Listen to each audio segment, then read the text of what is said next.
Well, what's going on, Hoof listeners? Welcome to the Hoof Live Tuesday night, joined by Anthony and Anthony tonight, and we're going to do a mock draft live. It's draft week, super excited about Thursday night. Anybody know what time it starts? 6 o'clock? So this actually messed me up because I lived in Denver. Eastern? I was going to say, it's 6 o'clock my time, isn't it? Yep. So it's it 8 used to be o'clock 6 o'clock for me, but now it's 8 o'clock. So now there's 2 more hours that I get to pregame before the draft starts. Denver, Colorado's mountain time? It's not west. Yes. I thought it was Pacific time. No, mountain time. 2 hours difference from the east. It's the best sports time, the best time zone for sports, right? 11 a.m. for football. NFL games are on at 11, done by 1. Late games are on at 2, done by 6. Oh yeah, even the night game, you're ready for bed. You're not staying up all night. Bed at 9. Barely keeping your eyes open for the night game. That's true. So out here on the East Coast, it's nope. You're up till midnight, and you got to work the next day. Yes, you do. I'm already planning and knowing, like, all right, so I'm going to be absolutely exhausted Friday. I've made my peace with it. I've accepted it. Yep. Especially with the Bills having 6 primetime games like they did last season. It's projected they'll have 6 this season. That's a lot of late nights. A lot of late nights. Totally worth it, though. Totally what are you guys doing for the draft? We're going to be right here. We're going to be on the Cover One Network for the live show. I believe Anthony Prohaska down there is going to be our MC, if you will, because it's on Thursday night. It's his night, this guy's coverage night. But we're all Cover One guys are all going to be there. So I know Greg and I will be there to start. And the draft guys are going to come on and do some analysis with us. So it's going to be a hell of a time. I'll be right here, suited up and ready to go. Looking forward to it, man. Yeah, it's going to be sweet. Have you figured out what time we're going to start? Maybe an hour before the festivities or so? Or are we still kicking around those ideas? We'll have probably narrow it down, I would say, tomorrow-ish and start to pump that information out and figure out in terms of, exactly when we're going to be going live and who's coming through for sure. But you mentioned it like already. It's going to be jam-packed and we'll be live for, at the very least, the entire thing. We have so many guests coming through from the Cover One team and just people in general that we're going to try and bring on and have on the show. And that's just for night 1. And then we're doing a similar thing on night 2 on Friday. And then we're doing a similar thing Saturday when that starts, I believe, at 12 o'clock. There's going to be a lot this week. I'm going to need I'm going to need an IV by Saturday night and wall-to-wall coverage. I know we'll be jumping on post-draft on Saturday to wrap everything up and just evaluate all the picks in one. Be sure to check it out. It's going to be great. Let's go around the comments here. Nathan S., what's up, man? 2 Nathan S's. Oh, wow. They have to fight. They have to fight. They have to fight. There can only be one. This is a Highlander situation. Yes. It could be the same person. Just saying. Nicholas, what's happening? Etienne or bust?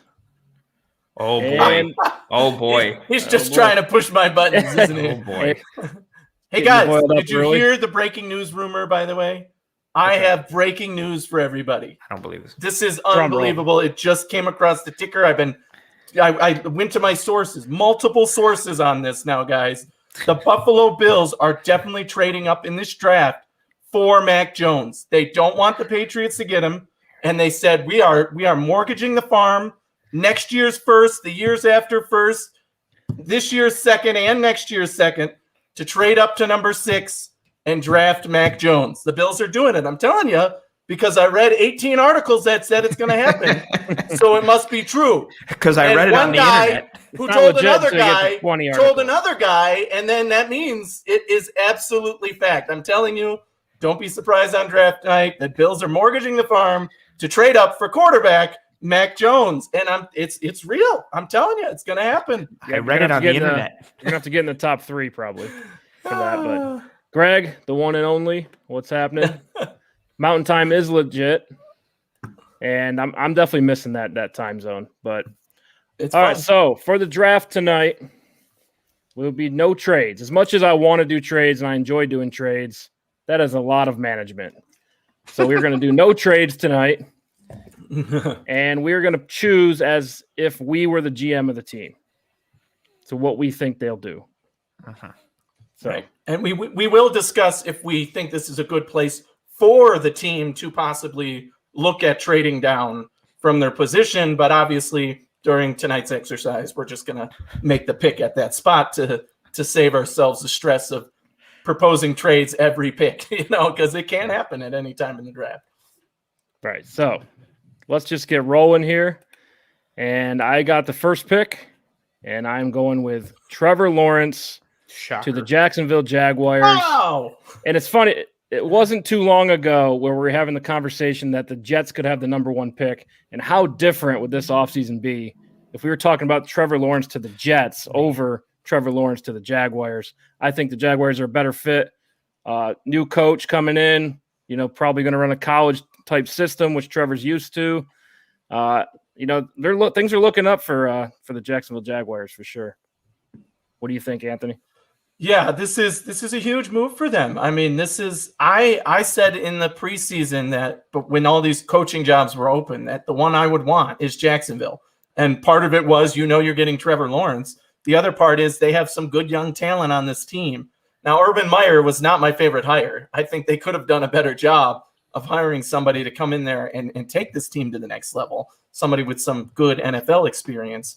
But, I still think it's going to be hard not to improve on what's been there lately. And they have some pretty good picks in this draft too.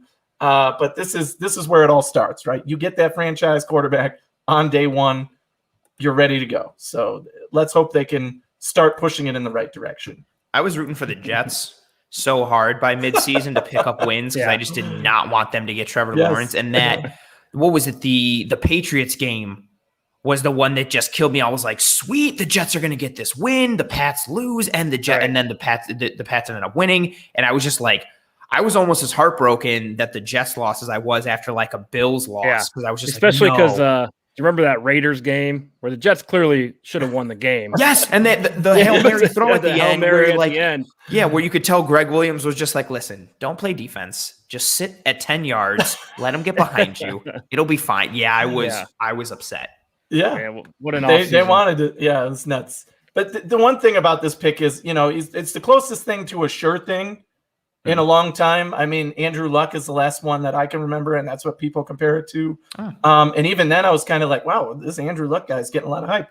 But, other than his injury and having to retire, that he looked legitimate. And now it's Trevor Lawrence that people are saying, look, this guy is a sure thing, number 1 guy going to transition well to the NFL. There's never a sure thing, but this is as close as you can come to it, I think. Yeah. All right, so let's move on to the next one. Anthony, you're up. Well, I'm going to call you Prohaska, and I'm going to call you Anthony. Prohaska. Okay. It's Prohaska. A hard A. Prohaska. My bad. But I appreciate Prohaska. Always mispronounced. I got it right, though. Last time you did get it right. You're literally like one 25 people who have gotten it right on the first try. Missed my opportunity. Anyway, here I am picking at 2 for the Jets. As much as I would love to do something crazy here, remember, we're acting as the GMs for these teams, and I have no reason to not believe, like everybody else, that the pick is Zach Wilson, right? The quarterback that they've had their eye on, clearly moving on from Sam Darnold. They're picking a quarterback here. Everything points to it being Zach Wilson, and I could see the fit here for this team. They're restarting, they're rebuilding, and he's a guy with lots of talent that we'll see if he can maximize that at the Jets, which has been difficult for talent lately. But this seems like the right move, the right step in a good direction for the Jets. So are you more scared of Zach Wilson than you were of Sam Darnold when they took Sam Darnold just a few years ago? I was more scared of Darnold. Yeah, I thought the Allen Darnold rivalry would be like a 10-year thing, And it clearly didn't work out that way, but here they go. Fresh start. Zach Wilson's really, like, when you watch him on tape, a lot of arm talent jumps off their field, right? And the Bills are going to be, we'll see. We're going to be playing this guy right away in the season. And it could be a competitive thing with Josh Allen moving forward. But right now, obviously you're picking a rookie quarterback, you're rebuilding.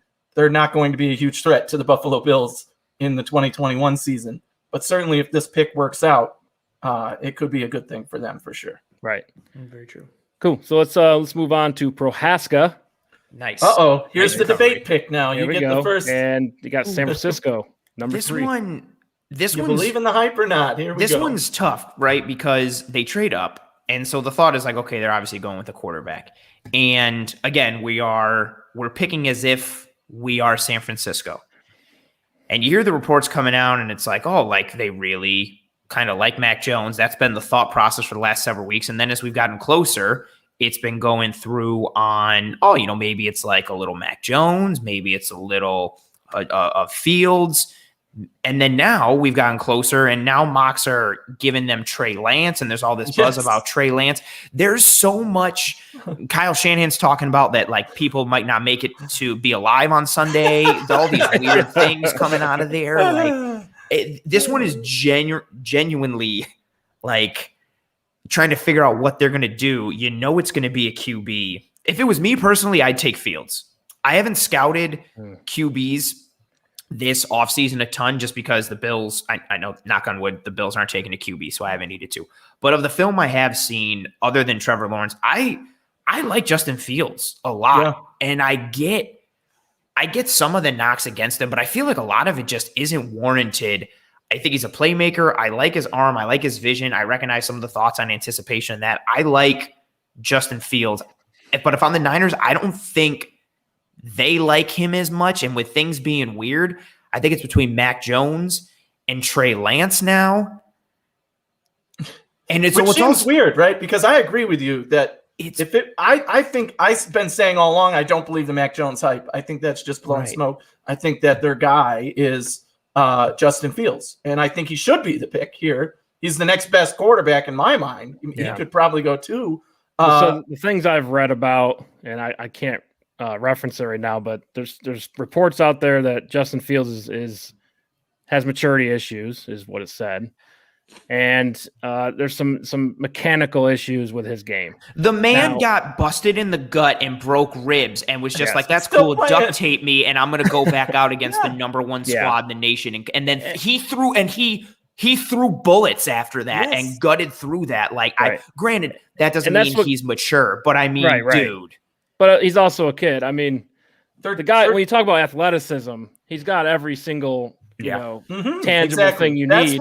If you can't coach that guy into being a good football player, that's what in this league the way it is now, then that's on you. I guess it depends on what you think the San Francisco 49ers plans are, right? If they're thinking we're drafting a guy we're starting in 2021, then Mac Jones might be that guy, because I've been saying all along here that I think he's the most ready to go for, to start, but he doesn't have a very high ceiling. He's not an exciting guy.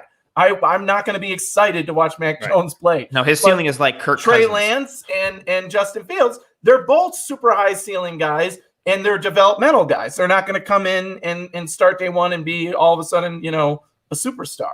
I mean, it could happen, but it's not likely. They're more likely to be, second, third year, show some improvement, build it up into a franchise quarterback that can be dominant in this league. Got a super chat from Danny Slack. Thank you, Danny. We'll make sure you get a copy of the mock. Gorge on this mock tomorrow. Watch it back on YouTube. There you go. Anthony, you mentioned it, and I think that's what really dictates the pick and like where the Niners think they're going to be, because they're obviously picking third in this draft. Granted, they traded up and they had a rough year last year, but that's because literally everybody got hurt for their team. This is a squad that went to the Super Bowl the year before and honestly got lucky getting Bosa because their whole squad got hurt again the year before. They're not a bad team. They're not as bad as their record is at all. And so that's why I think the Mac Jones pick, like, if you believe the reports, kind of makes sense, because like, okay, this is a guy who has a high floor and he makes sense for what they already have. Mm-hmm. That being said, I'm going to go with the guy that I think is a combo of that a little, even though I guess maybe he's more wild cardy. I'm going to give him Trey Lance. You're going Trey Lance. Yeah, I'm going to go Trey Lance. Right. Yeah, I don't hate it. Yeah, I mean, you talk about athleticism again. He has all the assets for that. Just the Division II thing, and then didn't play a ton, right? 17 total games or something like that. Yeah. It's just weird, like that pick, really. Like you would think you'd be like, okay, Fields, and then it's like Mac Jones, and it's like, what? And you've heard the buzz for all of them, and I think you could make a case if you wanted to be like, oh no, it's going to be Mac Jones. I'd be like, okay. If you want to be like, oh, it's going to be Fields, I'd be like, okay. If you want to say Lance, I'd be like, okay. Like, how about Deshaun Watson? Anyone? Oh, the Texans might have this pick. who do they take? That We'll talk would about be that wild. later. All right, That so would be, yeah. let's move on to the next one. We have Atlanta on the clock, and that's back to me. Hot Atlanta, and a lot of different directions that they could go here, right? Did you hear what Kyle Pitts said today? No. That What did he say? thinks they're going to go quarterback, right? He thinks the first 4 picks of the draft will be all quarterbacks, and I believe that I know for a fact, and I believe the second statement off of that was he hasn't spoken to Atlanta since his pro day or since like something in March. Like there hasn't been a lot of anything. It makes you wonder, and they got a lot of firepower on offense. The focus for Atlanta has to be defense, right? Their offense has been putting up tons of points, but they keep blowing games because of defense. Wild. The value just doesn't match in this draft, as far as we know.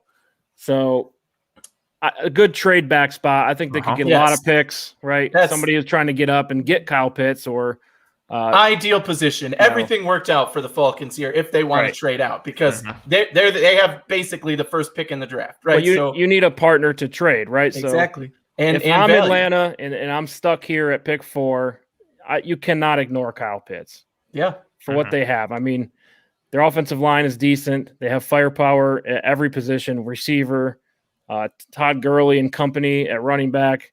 I mean, and like you said, the defensive value is just not there. So I think you're stuck. You have to take Kyle Pitts, pour them.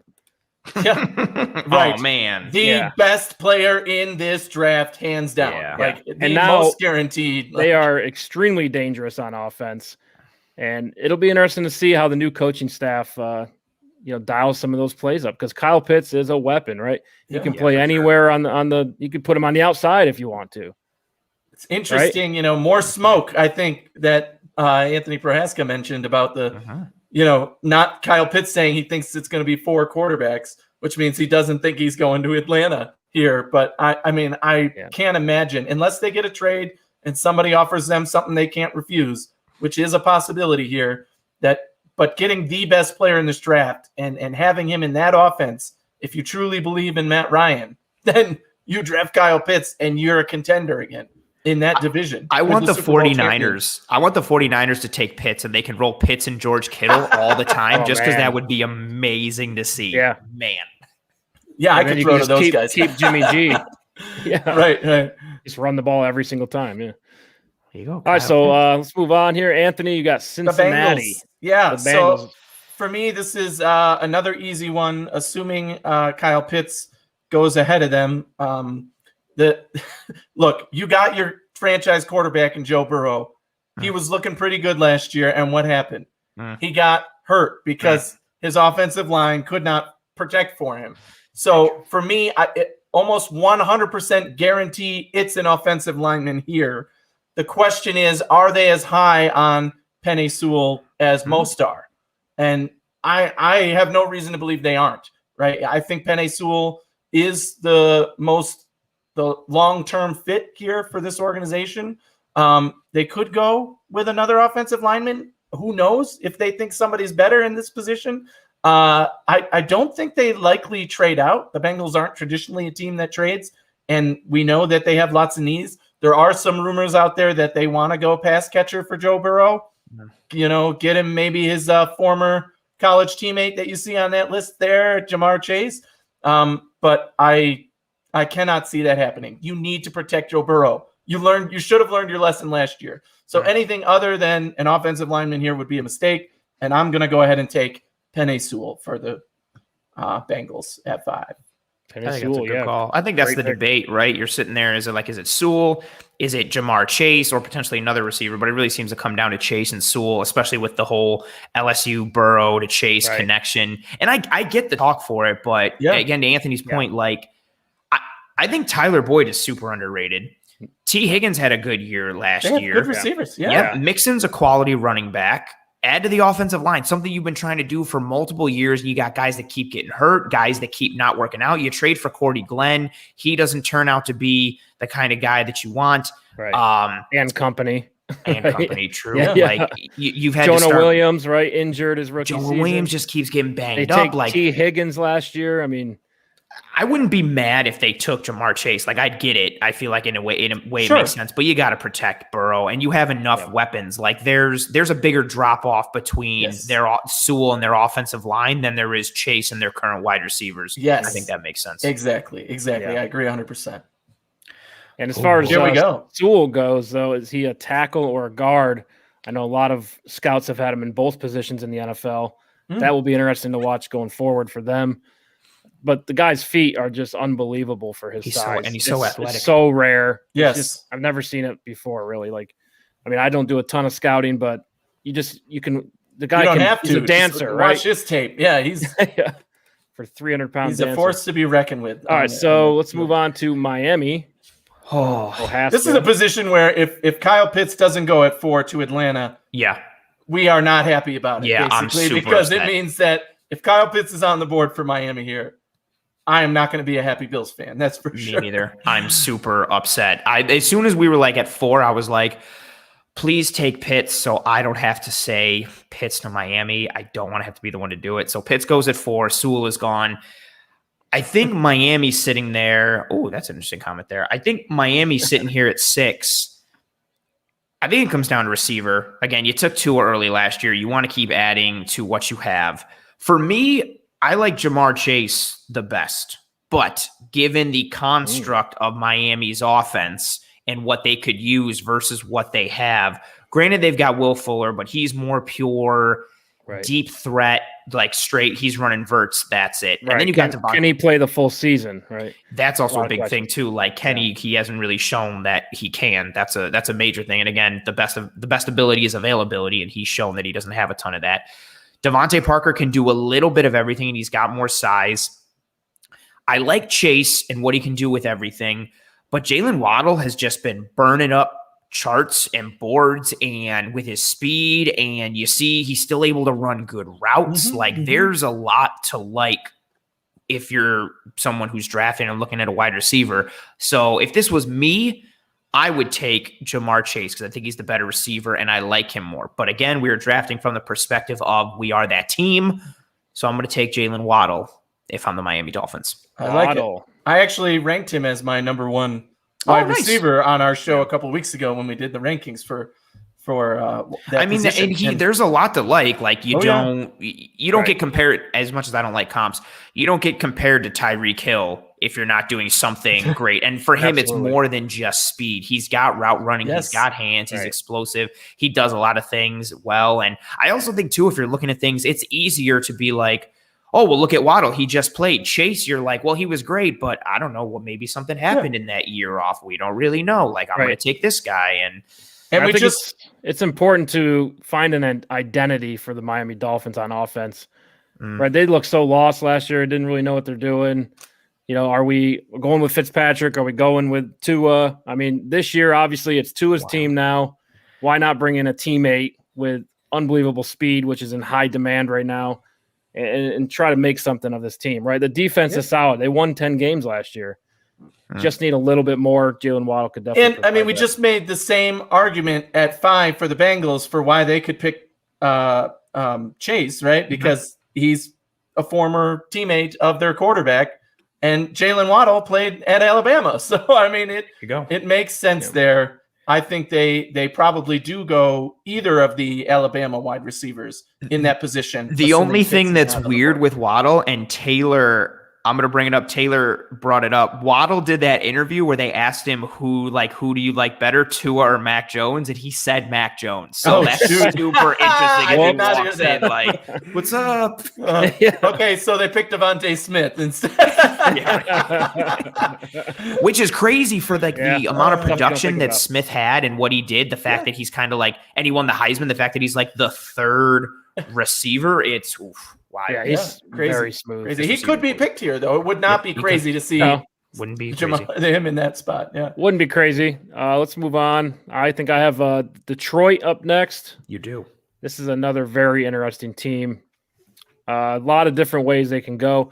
Personally, I think they want to change their identity with Matt Stafford leaving. I don't think they're going to be an aired out team as much. I think they ground and pound. You know, got Swift in the backfield with Kerryon Johnson. Hawkinson's in that team. I mean, desperately need a receiver and new head coach as well, right? With the personality of biting kneecaps and things, right? You don't So just weird. draft receivers when you're biting kneecaps, right? But I don't think they expected Jamar Chase to be here, and you got to go with the value, with the need that they have at receiver, and with Jamar Chase sitting there, who arguably is a sure shot talent in the NFL, right? I think we can all say that. Oh, yeah. I think they'd be foolish to pass him up, so I'm going to go Jamar Chase to Detroit. I like that pick.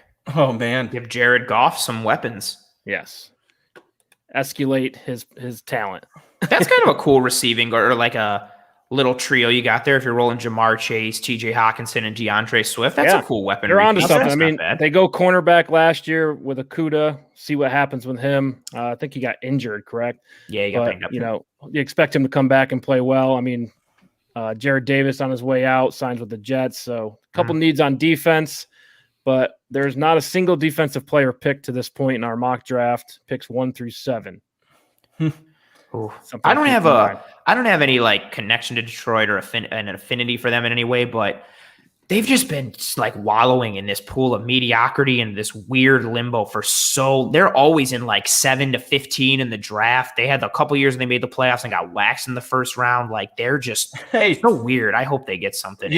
Russ, our draft guy on cover one, Russ, he's a Detroit fan. So it'll be interesting to get his reaction live on Thursday when we're on. Yeah, that'll be cool. It's a big draft for them. Definitely. Yeah, exactly. And I know he said on the show, on the cover one draft show, that he just wants him to get a playmaker. Just do anything at this point. They obviously are not one player away at this point. But there's no Kelvin Johnsons in this draft. Exactly. That would be a solid move for them if they ended up. Well, they should hope there's no Calvin Johnsons, because then that means he'd do good for a while and then be like, you guys have killed my soul. I'm out. Leave at 30. All right, so let's move on to Carolina. Yeah, what a pick here. Now, Carolina is in a heaven position right now. If I'm the Carolina Panthers, I'm sitting back and waiting for my phone to ring. You don't even need to call anybody. They're calling you. And you got one guy on one line saying, what are you giving me? And the other guy on the other line saying, okay, what are you giving me? And that's mainly because they got Sam Darnold. I think they're going to move forward with him for the next couple of years. They're certainly in a position where if they don't get an offer they like, they could take Justin Fields if he's here. Like I said, I think he's the second best quarterback, and he could be, if he's on the board, why not take him? And you have Sam Darnold, and you got a little handcuff protection if that doesn't work out, or if he does get injured or something like that. But in this scenario, you got to think for the team overall. If I'm the Panthers GM, I am trading back with somebody who wants Justin Fields or Mac Jones at this point, because he's still on the board. So that could be the New England Patriots, for example, right? They might be calling Carolina at this point. It could be the Buffalo Bills mortgaging the farm to come up and get Mac Jones. Or Travis Etienne. Yeah, everybody said, no, it's Mac Jones. No, Travis Etienne is yesterday's news. This is Mac Jones season now. So, yeah, they're coming up for a quarterback. No, the Bills are not trading up to get a running back or quarterback or anything at this spot. But this is their friendly team, right? Obviously, Carolina, the Carolina connection. But since we're not doing trades here, the one position that stands out for me for Carolina, again, is offensive line, right? You got Sam Darnold. Don't be the Jets, right? Do not do what the Jets did. You have a really good receiving core down there. You got one of the best running backs in the NFL. Protect your guys, right? Let's go offensive linemen. And right now, that guy would be Rashawn Slater. I also drafted Penei Sewell, so I'm the offensive line guy right now. And I think these two could possibly switch. If Carolina thinks that Slater is the better pick, they could go with him all the way at 5, and Penei Sewell could be falling. I think the other teams ahead there, Miami specifically, would probably consider picking Penei Sewell if he's still on the board for them. So these two picks could be swapped, but offensive line would be the right move if they stay put here. There is new ownership in Carolina, but there was a while there where it's death taxes and Carolina doesn't draft a tackle early. Yeah. That happened for years and years, even when they needed one. So this is interesting. I mean, a lot of question marks on what position Rashawn Slater plays. Is he some guys said he's a center. That's kind of a new one for me. But I think like the entire thing, like center. Yeah, you can do whatever you want. But probably better at guard, in my opinion. But that's why you like a guy like that. We see Jonah Williams go early in the draft just a few years ago. Another guy that can play all over the line. Rashawn Slater, I think, is in that same mold. Offers a lot to a team, and the Bills are high on that too. Versatility on the line. So I think it's a good pick. Randy's really technically sound. I wanted to address Randy here. He said that's not a real rumor, right? Mac Jones. I said it, so it must be real, right? That's how things are going these past couple days. If you're gullible enough to believe that the Bills are going to pick Etienne, then you should also be gullible enough to believe the Bills are trading the farm to trade up and get Mac Jones, because it's not happening, period.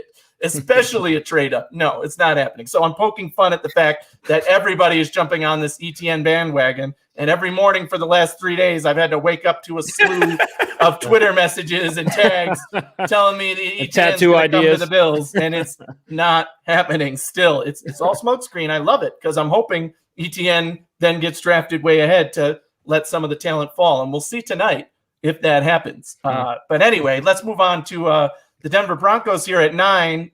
Anthony, this is you now. And I'm sorry, but there is a right answer here. So at being the guy in Denver with this board, I don't know that you have a choice, friend. But you can give your explanation. Going with Najee Harris. No, I'm kidding. Yeah. In this scenario, the board literally fell perfectly. I think you could even make a case if Mac Jones is the last QB on the board, Denver's considering Mac Jones here. Sure. Especially with the type of offense that they're going to run. Mac Jones fits into that. So I was debating, like, oh man, if it's Mac Jones and some other stuff, am I really going to say Mac Jones? But again, the board fell, made it super easy. I think Denver runs to the podium in this regard and screams Justin Fields from the top of their lungs and takes Justin Fields. And it's funny, I don't dislike Denver and I don't dislike Drew Lock, but a year ago at this time, under a different Twitter handle, I was in quite a few arguments on the old Twitter about how Drew Lock was better than Josh Allen. Yep. Yes. And how Drew Lock was the truth.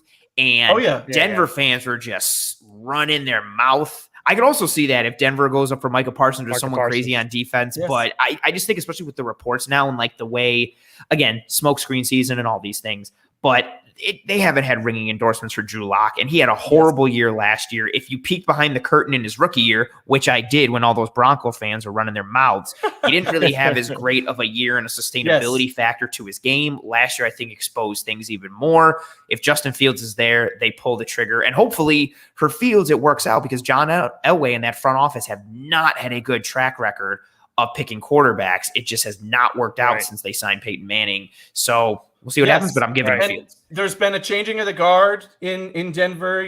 John Elway stepped down as the GM, and living here and seeing it on the news every day, I can tell you that as much as they like a guy like Micah Parsons and would love to have him on the board, if Justin Fields is here, they are not going anywhere else. They are picking quarterback.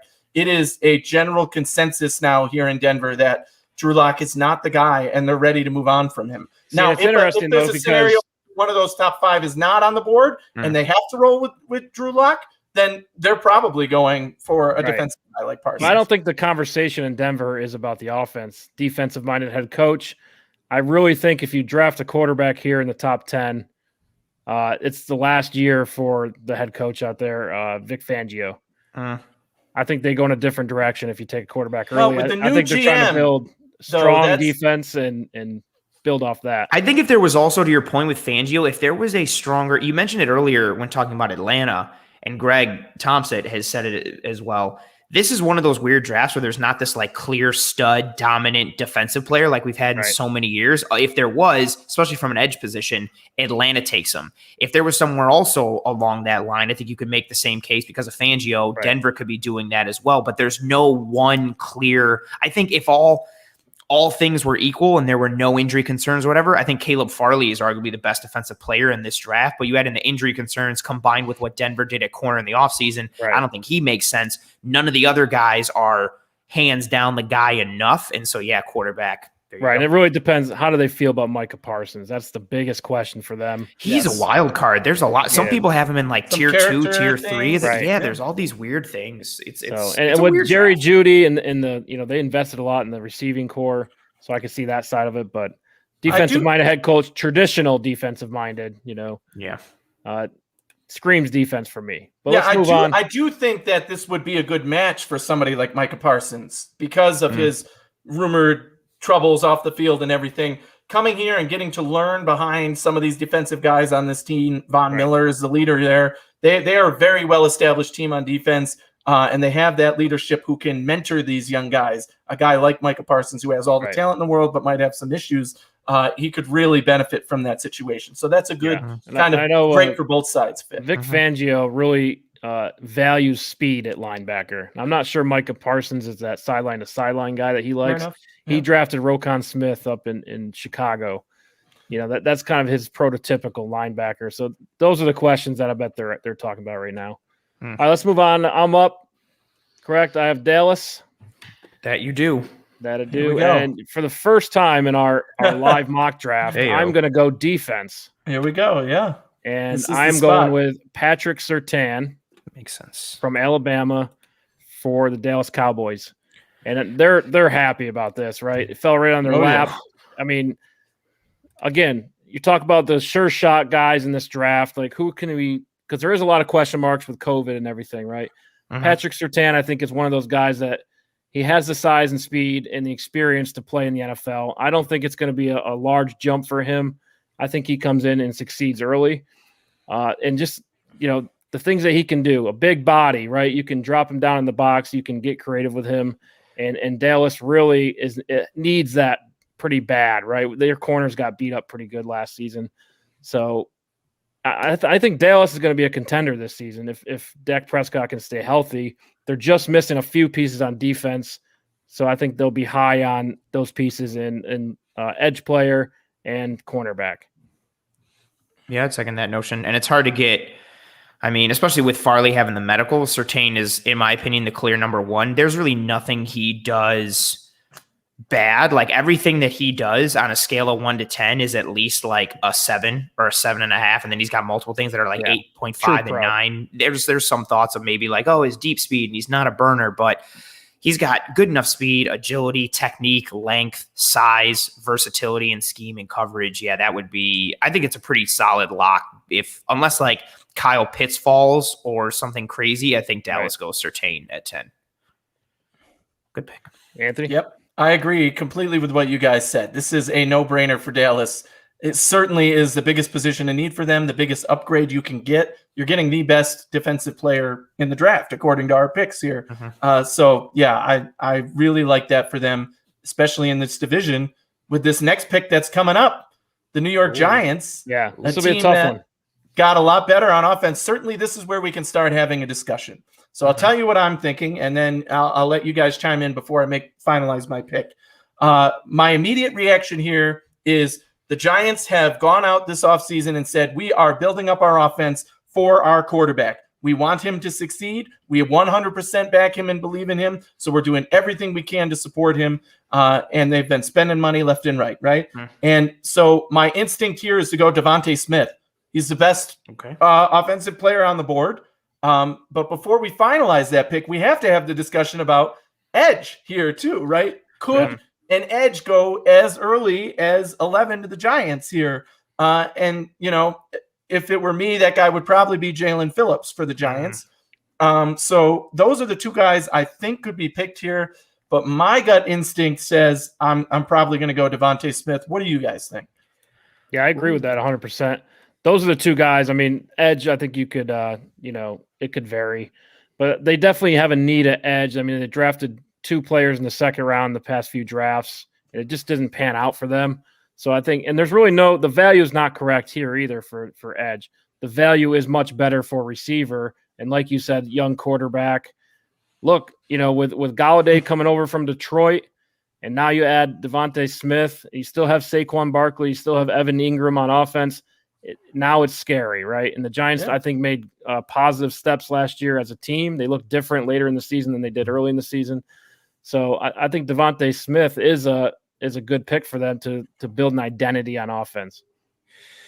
Ooh, I'm torn on it, especially after reading I know some reports have come through that apparently Joe Judge is only gone to 2 pro days in person, and one was Jalen Phillips, and one was the one for Micah Parsons, who we were just speaking about. So edge is definitely alive. Defense is definitely alive.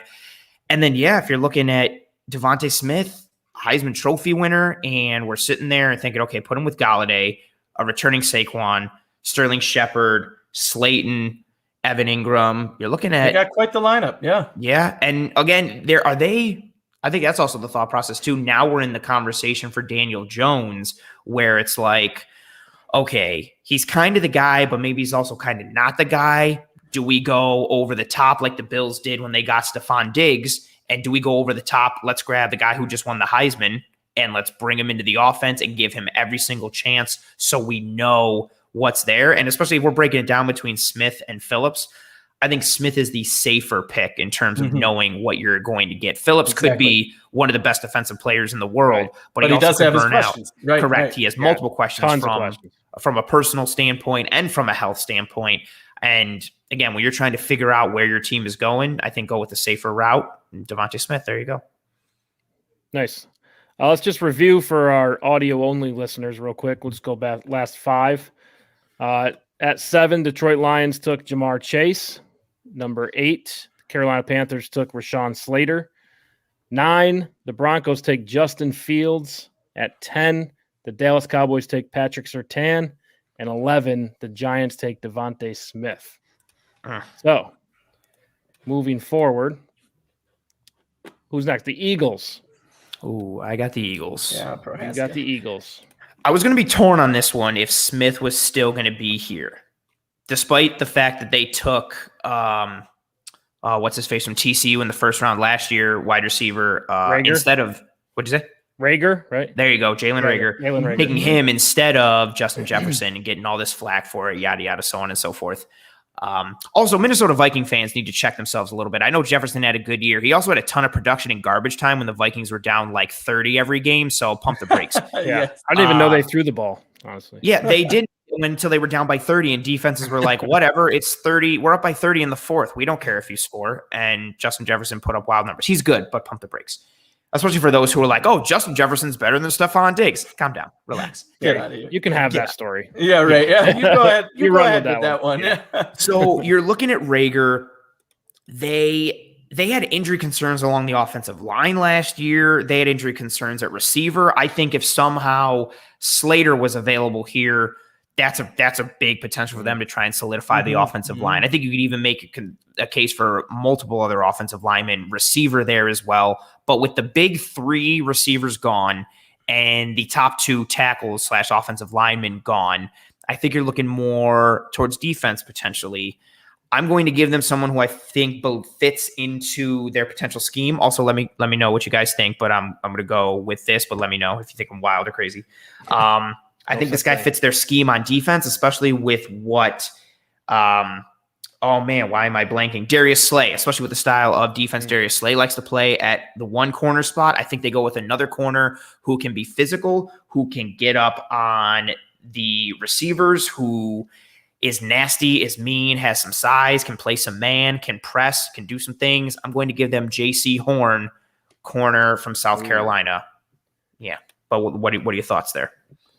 That's exactly the name that I was going to bring up in this position. I also think they need a cornerback bad. And like you said, with the names that have already gone off the board, the wide receiver is kind of out of the question at this point. And the 2 best offensive linemen aren't there. You got to go cornerback. And at that point, it's who you think is the best match for you. And I think Horn is the right pick in this position. Yeah, I like J.C. Horn. You can see the scrappiness. You can kind of see the Stephon Gilmore early in his career in him. I think the issues with him are, is he a little too scrappy? Is he going to get flags all the time? Remember Stephon Gilmore early in his career with Rex Ryan? He was a walking penalty flag, right? Everything he did was holding, defensive pass interference. So there is some concerns from what I've read about J.C. Horn in that. But yeah, he can get grabby. It's better to have a guy like that than a guy who doesn't get any flags at all. You know what I'm saying? Somebody who's not physical. So I think it's easier to coach him out of that than it is to coach him into that. So good pick there for them. J.C. Horn's another player I've seen from all the way back in the 20s, all the way up to the top 10. He was the first corner I scouted in like February because I thought the Bills had a chance for him at 30. And then by the middle of March, I was like, great, he's going to go now in the top 20 and we have no shot. And I was like, When I watched the corners, he was definitely one of the more fun guys to watch because he is a physical. I will say that Caleb Farley, we cannot rule him out here either, right? Because there is the medical question, but if they've gotten an answer, especially with the condition that he has, it's a yes or a no, right? There's no middle ground. There's no like, oh, we're not quite sure. It's either, oh, we are confident he's a full go, or no, we're not doing it, right? Because it's too big of a concern. So I wouldn't rule out Farley here, but I do think that Horn would be the safer and kind of better fit for what they run there. I would feel I'm terrible and I don't want this to happen to Farley at all. But if the Eagles were to take him just with their horrible medical luck and history with everyone, I would be like, they would take him and then he'd miss the year and everybody, it would just be like, continue and they trade him in 2 years. Not Cottonwood for them. Right. Like, it seems like he fits the culture, Anyway, culture. Moving on to the LA Chargers, and I am up for this one. You are. And they're a fun team, right? A lot of talent there. If everyone could stay healthy for them, they're going to be dangerous. Maybe if they didn't play the Chiefs twice a year, that would help. But, Derwin James and Derwin James is so good, and people don't know it because he plays on the West Coast because he's been severely hurt the last 2 years. He's been hurt a ton. I'd love to see him play a full season. Pair him up with Joey Bosa. And Justin Herbert, right, had a phenomenal rookie year. Big time. And I think when you look at the team, they need to replace Melvin Ingram. We don't know what's going on with Derwin James. Can he finish the season?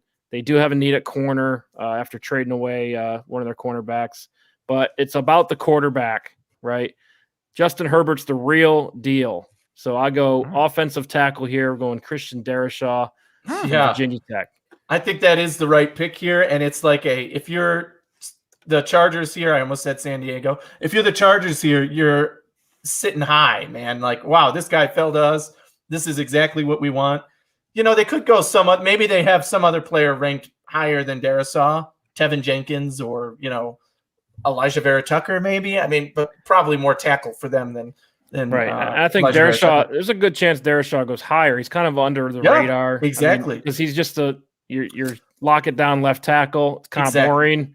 You want your left tackles boring. This is the NFL. Premium positions are premium positions, and your offensive tackle position is certainly a premium position, maybe more so than wide receiver. Cornerback, I would argue, is also a super premium position that could get drafted no matter what. That's why, the way we have it now, who knows? Maybe some of these teams decide to go offensive line over wide receivers. But Darrisaw at 13, the Chargers are popping the champagne in their draft room on night one. Yeah, I second that completely. Whatever lineman is somehow there, especially from a tackle perspective, like the best one available, protect the franchise. Herbert's going into his second year. You have good pieces on offense. Maybe they take a swing at a corner here if they wanted to somehow, some way. But I think they're in a similar situation to Burrow. Protect your QB, take care of that offense, which is already good, and then you go from there. Yeah, it's only looking up for them. So we'll see. All right. So moving on to Minnesota. This is kind of tough one too. Yeah, very tough. Could go a lot of different directions. This is such a wild card pick here. Yeah, there's a lot on the board and a lot of different directions they can go. I'll tell you my first two instinctive thoughts here were, okay, the best edge player is still on the board. You probably want to get him here. That would probably be Jalen Phillips. But again, edge is kind of one of those positions that's a little bit of a gray area. Maybe they like Azeez Ojulari and they're going to pick him, right? Who knows? Kwity Paye. We just don't know who they like on their board. The consensus in general is Jalen Phillips, but we already talked about the fact that he has some questions around him. The other pick that if I'm Minnesota, but I'm not, I would probably pick Elijah Vera-Tucker here because he's on the board and it's a need and he's the best player at that position. So, I mean, if it were me, I'd pick Elijah Vera-Tucker. Picking as the Vikings edge, as we've been talking about, another super premium position. Best players are still on the board. So I'd probably give them, either Kwity Paye, Jalen Phillips. I'm going to go with Jalen Phillips. Interesting. I could see that being the thing, them taking an edge. With them losing Riley, Reef, and Vera-Tucker being able to be so versatile on the line, I think I might lean more towards Vera-Tucker, but I feel like it's 6 of one, half a dozen of the other between him and a top edge. And Phillips, again, we spoke about him last week on Disguise Coverage. We spoke about him a little bit tonight so far. Super high ceiling, great frame, ticks all the physical, measurable boxes you like to look for. Dominated without really even being that technical or that polished. So the whole idea that if you just clean his game up a little bit and really teach him the game of football, like what could he do? And then you put him opposite of Danielle Hunter, and oh boy, you could really have some cool things there. Yeah, it's exciting. He's definitely a Zimmer guy. Just the red flags. It makes you wonder, like, who's willing to take a risk, and that's really what it comes down to as far as his draft stock, right? Because physically, he can do it all. He can play in multiple schemes. It's just, are you concerned with the medical, right? Had a career-ending injury already and a concussion, right? Got hit by a car. He's on a moped. Quits football, goes to L.A., goes to music school in L.A. From there, transfers music school back to Miami and plays football and has a phenomenal season for the Hurricanes. Mm-hmm. So this is a wild story, and really comes down to getting to know the guy. Do you think he's coachable? Do you think he's going to fit the organization? Does he want to be great? If those are all yeses, take him. How good does he have to be at football to take all like the time off he did and then just be like, yeah, I'm going to go back and play football and then like dominate. Yeah. Like that's wild. And still be a top pick. That's why I think, there is going to be a team that takes a chance on Phillips. And in this case, I had it as the Vikings. Why not? He probably has the most upside and talent of the edge players. So I couldn't say no if I'm the Vikings GM. Yeah, it's good. As the Vikings GM, I should say. All right, so let's move on. I would have gone Elijah Vera-Tucker. Let's move on to New England here. This sucks. I have all the picks of the teams I hate. I got Miami. Yeah. I have multiple Miami picks. Yeah, I was just about to say. There's no punters on here, I don't think. Yeah, I know, right? Can you? Man. Yeah, I was just like, bring up the long snappers for me. Yeah, so right. Let's see. I'm getting nauseous. I'm getting nauseous looking at who's on the board right now for the New England Patriots at 15. It's nauseating. At this point, it would be better if they had traded up to pick Mac Jones. Give all your picks away to trade up and get Mac Jones, and I'll be happier than if you get to 15 and there's this much that you can choose and they're from. A tough evaluation because they just added a whole bunch of players. And players retired. We had 9 players opted out last year that are all back now, so you might need spot track on this one. It's interesting for them too, and especially with, I think, if somehow Justin Fields were here, I think he's the play. I also think they tried to make a trade-up scenario. And then you're looking at QB, and my thought process, really, I'm down to 2 people, really. One of them is going to break my heart. One of them I wouldn't really care. So do they take Mac Jones? Like, do they really believe in that guy? If he's here, is he the guy? That's what I wonder. Is Belichick picking the quarterback, or is Josh McDaniels picking the quarterback? Yeah, that's what's the question is here, because the defensive guys, which I think is where Prohaska's going we know what Josh McDaniels likes. It's not Mac Jones. I'm not enough onto. If you told me Mac Jones ended up being the pick here, okay, I understand and I get it. I'm not going to go with him from this right now. I'm going to go with somebody on defense. Bill Belichick's still running the show. He is. And there's 2 guys on defense that I'm thinking of here. Really versatile, can do a lot of things. I hate this, and it's going to break my heart. I'm going to give the Patriots Jeremiah Owusu-Koramoah. I think Belichick takes him, and as much as it sucks, right? He's almost that Belichick kind of guy. He can do a whole bunch of things. You can line him up in a bunch of different ways. You don't know what he's going to do. You don't know how he's going to play. You can disguise a lot of things. You play mind games, and then you add the physical component. Oof. Yeah, that would be – I'm going to go with Jeremiah Owusu-Koramoah, and I'm upset. And then if this happens live, I shut off my camera for a minute. I go get a drink in the kitchen. I let Anthony Romeo run disguise coverage for about 10 minutes because I'm sad.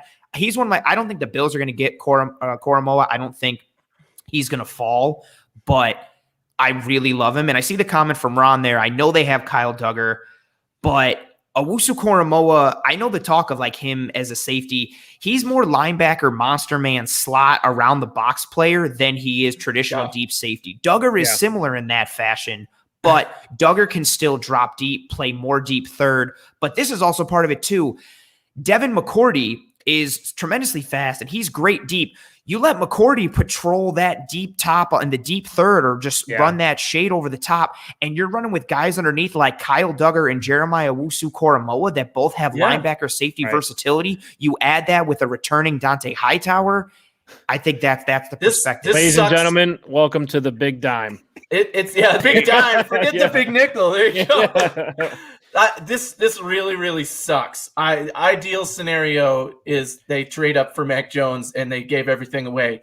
But this is a bad scenario for the Buffalo Bills because this is Bill Belichick's strength. You're talking about one of the most talented, versatile players in this draft on defense, and you're going to put him with one of the best coaches of all time on defense, and he's just gonna make the most of it. He's going to mold that clay into like an excellent You should have player. gave him Mac Jones, man. I'm sorry. I'm sorry. It hurts me to do it. It's a But kick appreciate to the you nuts. being real. I mean, that's If definitely he was playing the role of Bill Belichick there, the GM for the Patriots. yeah. Really putting yourself in those shoes. And the Patriots really could go in any direction, right? Do they like quarterback? Who knows, right? And we know what Josh McDaniels likes. It's mobile quarterbacks. The guy drafted Tim Tebow, working with Cam Newton now. You know what I'm saying? I didn't say he was good at it, but that's what he likes. That's true. But so good pick there on defense for the. And to Anthony's Patriots. point there's a lot of talent at that spot. They could go in a lot of ways. Yeah, and it would be just looking at the board, I'm going to win if this is the case. So now I'm really hoping that they trade up for Mac Jones because that would be a lot less painful, even if Mac Jones does end up being a great QB, which I don't think he will be. But if they're able to trade up for a quarterback, it would be less painful than watching Bill Belichick get one of these highly talented, super defensive players that he's going to turn into a rock star, basically. Yeah. So let's move on to the next one, the Arizona Cardinals. And this is another fun team to pick for. They're at 16. Again, couple names on the Patrick board, Peterson on his way out. He heads over to Minnesota. Huge need at corner. When you look at the board, you see, Caleb Farley with the medical. Just don't know, but he's very similar to Patrick Peterson, right? Tall, lengthy, speed. Another cornerback is Greg Newsome. Could come in and play. Yeah, I was just thinking the same thing. And then also, we still got Micah Parsons on the board. Wow. Elijah Vera-Tucker at guard for the Cardinals, another need for them. And, early in the draft process, I thought for sure Etienne would be a great fit for them. But I think it's the value's not quite right. But if they could pick a running back, I think it's Etienne, you know what I'm saying?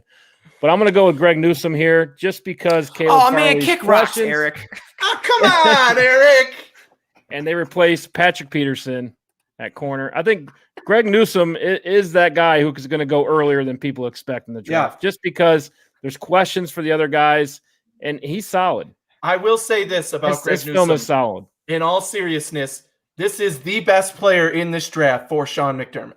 The best player in this draft for Sean McDermott is Newsome. I truly believe that his skill set, his ability, he hasn't reached his peak as a cornerback, but with Sean McDermott as his coach, that combination would be amazing. What's interesting is we were having this same conversation a few seasons ago about Brian Murphy, who plays for the Cardinals, right? Came out of, I think it was Washington, but same type of player. Great in zone, could do a lot of things.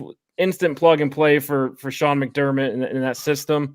And now Greg Newsome goes and pairs with Brian Murphy in Arizona. That's funny. Greg Newsome he's a top level corner. He's the most I don't think there's a shot that Surtain falls to the Bills. I don't think there's a shot that JC Horn falls. I really don't think Farley falls either. I mean, I guess there's potential shot, but Greg Newsome is like the highest rated corner that has a realistic shot of being there at 30 for the Bills. And I agree. Within reach. I still think he also probably goes. I mean, in this mock here, he went 16. I don't really see him getting past the mid-20s, but he could potentially be there. I would be thrilled if Greg Newsome was there at 30. Oh my word. I'm telling you. So I wouldn't. Yeah. Sean McDermott's probably going to be like, please get me this guy. If he's still there at 21, people are saying that's right around where the Bills might trade up. They could trade up for Greg Newsome, and it would not surprise me because, again, when it comes to Sean McDermott, if he could sketch a cornerback that he wants, it's Greg Newsome, basically. We've done a lot of bad things back to back. Giving Koromoa to the Pats and Newsome here, everybody is not pleased. Man. Yeah, just for the audio listeners, let's review from pick 11. Pick 12. The Eagles took J.C. Horn, cornerback. The L.A. Chargers took Christian Darrisaw at 13. At 14, the Minnesota Vikings take Jalen Phillips. At 15, the New England Patriots take Jeremiah Owusu-Koramoah. And at 16, the Arizona Cardinals take Greg Newsome. So, lots of talent on the board. Anthony, you're up with the Raiders. All right, here we go. This board is interesting. It's funny because we're laughing. We joked before we went on live here that I said, I have the Raiders pick. So close your eyes, scroll down, pick a player, and that's who they draft in the first round. Because the Raiders are the true wild card in the NFL, especially with their front office they have now. They've got 16 wide receivers. They'll pick a wide receiver here, and I won't bat an eye because it's just something they would do.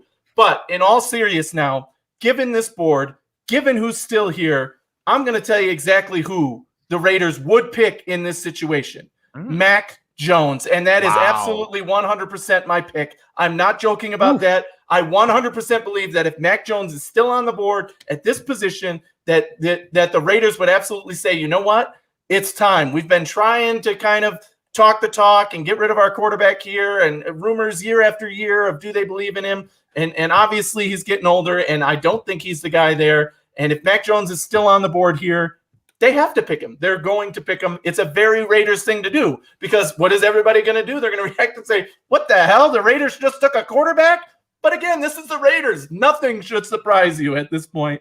I have to go with Mac Jones. Just best player on the board, makes sense for them. They need an upgrade, even if he's not their starting quarterback this year. I don't think they could turn it down if he's on the board there. All right, so we got our first controversial pick. Yeah, it's crazy, but that's what they do. That's the point. Yeah. I'm the Raiders GM now. John Gruden is calling up saying, hey, I like that Mac Jones. It would have been more funny if you did like Brevin Jordan or something, because that's realistic. That would be They could.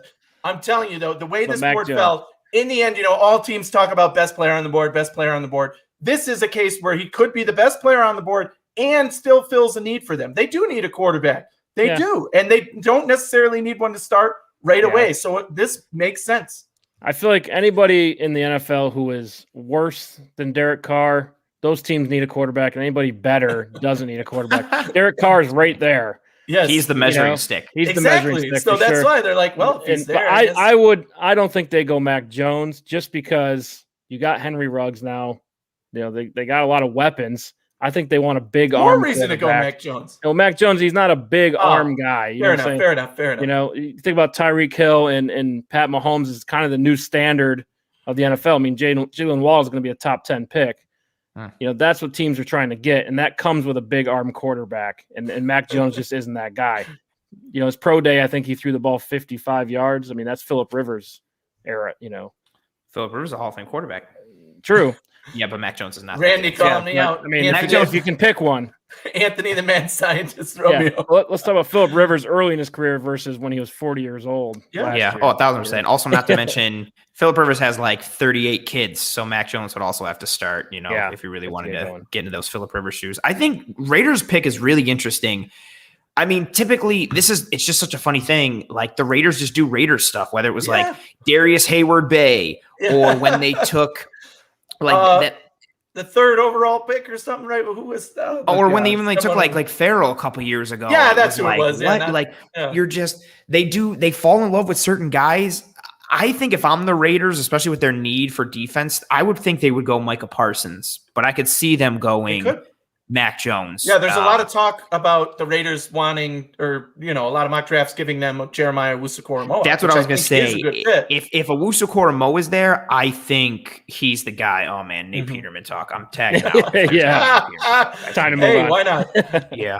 About to be an interception in here. Oh, wow. So Mac Jones to the Raiders. That means I'm up. You know what? I would have given, if I was the Raiders, I would have given the Raiders Parsons. Seeing him on the board for Miami, I'm going to take him if I'm Miami. We got rid of Van Noy. We got rid of Shaq. We've got some questions on defense. Parsons, again, if we're just talking from a pure on-the-field standpoint, he can rush off the edge. He's got Mike linebacker traits and positional versatility. He can do a lot of things. He's athletic. He's fast. He's built into that mold of defensive players that Bill Belichick would like. I mentioned Parsons potentially for New England. Brian Flores is from that tree.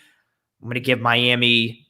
Oh, God, I hate having to pick for stupid Miami. Yeah, I'm going to give Miami Micah Parsons. And again, potentially could be risky, but if all things check out, and again, you're just looking at on the field, a really athletic linebacker who can do so many things, offers you positional and scheme versatility on defense, and you get him towards, pick number 20, good value. And I hate myself for doing it, but there we go. Yeah, the AFC East is having a good draft. I mean, Owusu Mora goes to New England. Micah Parsons goes to Miami. Yeah, I mean, I was thinking in my head, like, is there any reason Micah Parsons is falling? The answer is really no. It's the need. Yep. Not a lot of need at linebacker. Do I think he'll be at 18? I think that's probably his floor. Yeah. Right. A lot of mocks that I've done, he hasn't fallen this far. But just in our scenario, he has. And that just happens sometimes, right? You could see him going to the Giants. Edmonds pops up. Oh, yeah. Oh, there you go. Tremaine Edmonds dropped. Derwin James dropped. You could see him going early to the Giants there. You could even potentially Philadelphia. There's some schools, some teams up there in the early parts. But even just look at the way like the board has fallen as a whole. We haven't had a lot of defenders go. You're looking at Parsons, Newsome, and Owusu-Koramoah have gone 3 out of the last 4, but we haven't had a lot of defensive guys go, because of the need aspect with a lot of, the way this board has fallen and how these teams, are stacking up on the roster side of things. So it's very interesting so far. And this is another interesting one, Washington coming up. Yeah, Washington, and they're all in on quarterback. At least that's what's coming out of the building for them. They want to go all in for Trey Lance. I heard that one. They like Mac Jones. I heard that one. Just hard to tell because you just drafted a quarterback 2 years ago. Obviously didn't work out, but I mean, really we are in the recovery process. They're really not in a good position to get a quarterback, honestly. Mm-hmm. So, and obviously in our scenario, all the quarterbacks are gone anyway, so that makes it easier. But I think they need to, again, build the offense and get somebody opposite Terry McLaurin. And I'm going to go Rashad Bateman here for them. Just to give them a little spark on offense, get Fitzpatrick rolling. I just think they'd love to go left tackle to replace Trent Williams, but simply value is not quite there. Look for them to trade back up maybe in the second to try to get a offensive tackle. But I go Rashad Bateman for them. Yeah, I think they could go wide receiver. Certainly, they need more bodies at that position, more good players there. I've been high on Terrence Marshall Jr. lately. I've said he's one of the guys going up my draft board above Bateman. I'd probably have him above Bateman. But I don't think I wouldn't be surprised if Washington picked Bateman here. The only other position that I could have seen them going was offensive tackle. And there are some names still on the board at that position as well. Tevin Jenkins still there. Tevin Jenkins is interesting. I like him from Minnesota, actually, but I think he fits in as guard or right tackle. I think the football team needs a left tackle, correct? So it depends on how you feel. Can Tevin Jenkins play left tackle? Can Vera-Tucker play left tackle? He played left tackle at USC. I think every scout says that Elijah Vera-Tucker is a left guard in the NFL, not a left tackle. Mm-hmm. So, I mean, I don't really know the in-depth knowledge of the Washington football team's offensive line, but, I mean, there's a lot of good tackle value in the second round as well. Oh, that's true. I like Bateman. I think with them adding Curtis Samuel and Humphreys, that makes me think a little less towards receiver in the first. I'm also thinking defense with that because their defensive line is sick, but their secondary and even their coverage aspect for the linebackers. If Owusu-Koramoah is here, he's a possibility. Browning from Ohio State is also a possibility. Maybe even potentially Zaven Collins if they really like him, especially with Ron Rivera being a defensive guy. I would go more towards the defensive side of things, and with who's on the board here, I would go Collins. I like Bateman, but I don't know if he fits given what they upgraded on receiver. But to Randy's point, Samuel is on that or is not on a long-term deal. Competition. Yeah, they're another interesting thing. I hope more teams pass on Vera-Tucker. I'll take him for the Bills. Yeah, exactly. If he's still there when we pick, I'm fine with that. So right, what? so, I'm going with the Bears at 20 here. So unfortunately for the Bears, Mac Jones is no longer on the board. Now, in the real draft situation, quarterback's a premium position. If the trades happen at the beginning, they already know they got no chance of a quarterback at that point. However, if Mac Jones is still on the board where the Raiders picked and the Bears only have to come up a few spots to get him, they might pull it off because they desperately need help at quarterback. As we know, Andy Dalton is their starter, and that's about it for them right now. But I don't know if you guys saw when ESPN did a recent, what is the biggest need for every team or whatever. And I think it was Todd McShay who said the Bears' biggest need is hope.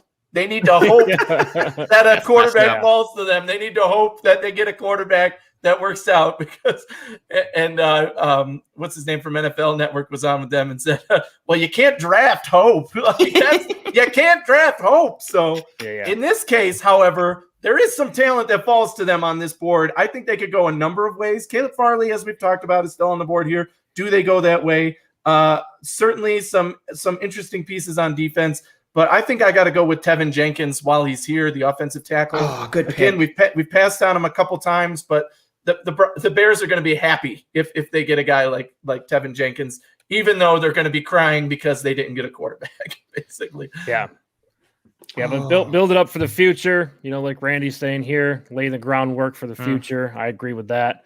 He liked Vera-Tucker, but Jenkins is in that same category. I think the Bears are going to be a run-first team like they were last season. And, Tevin Jenkins is that dude when you're talking about running the ball. He's a beast, man. He is. He's really, really good. So the Bears are getting a winner there. I liked him at 21 potentially for the Colts, especially with Costanzo retiring last year. Both tackle spots are in flux, and they're solid in the middle, especially with Quentin Nelson and Ryan Kelly. Pull up who are the top tackles now? My screen went away. I've had depth charts and everything all on my phone, and then now. Okay, this is the rankings list, but we have that's Dylan Raduz out of North Dakota State, Liam Eichenberg out of Notre Dame. Top two. Basically, Cosme is still on the board. Second round rankings. Let me look at guard for you. Alex Leatherwood, Sam Cosme, Eichenberg. Depends on how you think these guys will go. It really depends on what do the Colts want to do. They want to slide somebody over to tackle. That's a tough one for them. They need a tackle, obviously. They desperately need a tackle. They do need a tackle, but they also could use cornerback. They could use a corner. Pull up the corners for me. Yeah. Although I think I know what I'm going to do, and I'm going to be upset about Caleb Farley still on there. Yeah, Stokes, big drop off there in the rankings. Asante Samuel Jr. drop off there. I'm just upset again. Yeah, I'm going to go Caleb Farley for the Indianapolis Colts. Strengthen that defense led by Darius Leonard and Buckner. They got a good squad. Somebody like Farley falls. I think you could also see a multitude of corners here. I think Greg Newsome would be a real possibility here. Maybe even Stokes potentially, especially with his speed. But Caleb Farley, and again, I think it wouldn't be, Anthony, you had the point on Disguised Coverage last week that if the Bills were to add Caleb Farley, say he can't play and it doesn't work out, it's not the absolute end of the world because you still got a decent backup plan in Dane Jackson and Levi Wallace. Same thing with Farley. Farley goes into a defense that he could take to the next level, but also if he doesn't work out, they're still a pretty good defense and they're still really athletic and they could be able to mitigate the loss if he doesn't hit or he doesn't work out. But if he does hit and he does work out, that's a very interesting thing. They took us to our limit last year in the wild card round, and I'm going to give him Caleb Farley. Yeah, Caleb Farley, the boomer bust prospect. I mean, but his boom is going to be, he could potentially be the best corner in this whole class. At 21, why not take a chance on that, right? You can get a potential top 5 talent, top 10 talent in this draft at 21. I mean, draft picks are risky anyway, but interesting 1,000%. point at this position, right? A lot of talk says this is possibly where the Bills would be interested in trading up to get their guy, right? yeah, they could get Right Etienne now- right here. Not happening. Right now on our board, the edges that are still available: Kwity Paye, Azeez Ojulari, Joe Tryon, Jason Owe. So, I mean, if they really love Kwity Paye, and this is how the board falls, and you know, obviously we were looking for a tackle mainly for Indy, and there wasn't one there that they necessarily would draft in this position. Maybe they trade with the Bills to come up, and the Bills end up landing a guy like Kwity Paye or Azeez Ojulari, whichever one they have ranked higher. I wouldn't be mad at that at all. I mean, I don't think any Bills fan should be, because the problem comes in this next stretch of 10 picks or so, 9 picks before the Bills. There's going to be a lot of teams that want edge players. So this list could disappear real quick for the Buffalo Bills if that's where they're looking. So definitely an interesting point to pause and kind of look at that right now. Yeah, that's a good point. And that's review for our audio listeners. I think we left off at Arizona for them, but let's go 17. The Las Vegas Raiders take Mac Jones, quarterback. 18, the Miami Dolphins take Micah Parsons. At 19, the Washington football team takes Rashard Bateman. At 20, the Chicago Bears take Tevin Jenkins, offensive tackle. At 21, the Colts take Caleb Farley, cornerback from Virginia Tech. And I'm up, and I got the Tennessee Titans. And they're an interesting team because they got to replace Jack Conklin. Adam Humphries leaves. Jadeveon Clowney is somebody who's left for them. But there's 2 guys I really like for Tennessee, and a lot of the mocks I've done, they both guys have been there, and that's edge player. It's Ojulari and Trevin Moe. Am I saying this right? Moerig? Trevon Merrick. Merrick. I mess that one up every single time. Merrick. And Merrick's there on the board, but with Kwity Paye there, a premium position at edge. I think, this is a defense that's on the upside, right? Kind of, trying to improve out there. So I'll go Kwity Paye here for Tennessee, and hopefully can come in and contribute right away. Take that Jadeveon Clowney role for Tennessee. Certainly a good pick there, and that's exactly why I was mentioning the Bills wanting to trade up right around this area to jump over these teams that are edge needy. But yeah, I like that pick. I definitely think if he's there, Tennessee would take a good, long, hard look at picking him for sure. This is also one where if Farley happens to keep falling, I don't see him getting past the Titans. I think 22 is like the last spot that he I don't think he goes past it. See that. I know there is some injury concerns. I'm not too familiar, but I've heard that or read that around the internet. But Kwity Paye, I mean, again, another guy that I've seen top 10. You've seen him, I haven't seen him too far back. I mean, when you do the mocks, he's only been available at pick 30 for the Bills about 1% of the time, I feel like. So if the Bills are really targeting him, you're going to have to trade up. All right, so Anthony, you're up with the Jets. Yeah. Oh, you had the Jets earlier too. I know, right? It's a Jets pick for me, the way the numbers are working out here. But I think this is where we can start having a legitimate conversation of who we think the Jets. Remember, we're trying to pick as the Jets here. Who do they have on their board right now? Who do you think they pick? Obviously, there's a lot of talk of, okay, this is where they pick Travis Etienne. And honestly, it would not surprise me. That's a good pick for the Jets in this position. They are definitely needing a playmaker on offense. They definitely could use a running back that is going to be their bell cow guy. But last I checked, the guy they just hired is a defensive coach.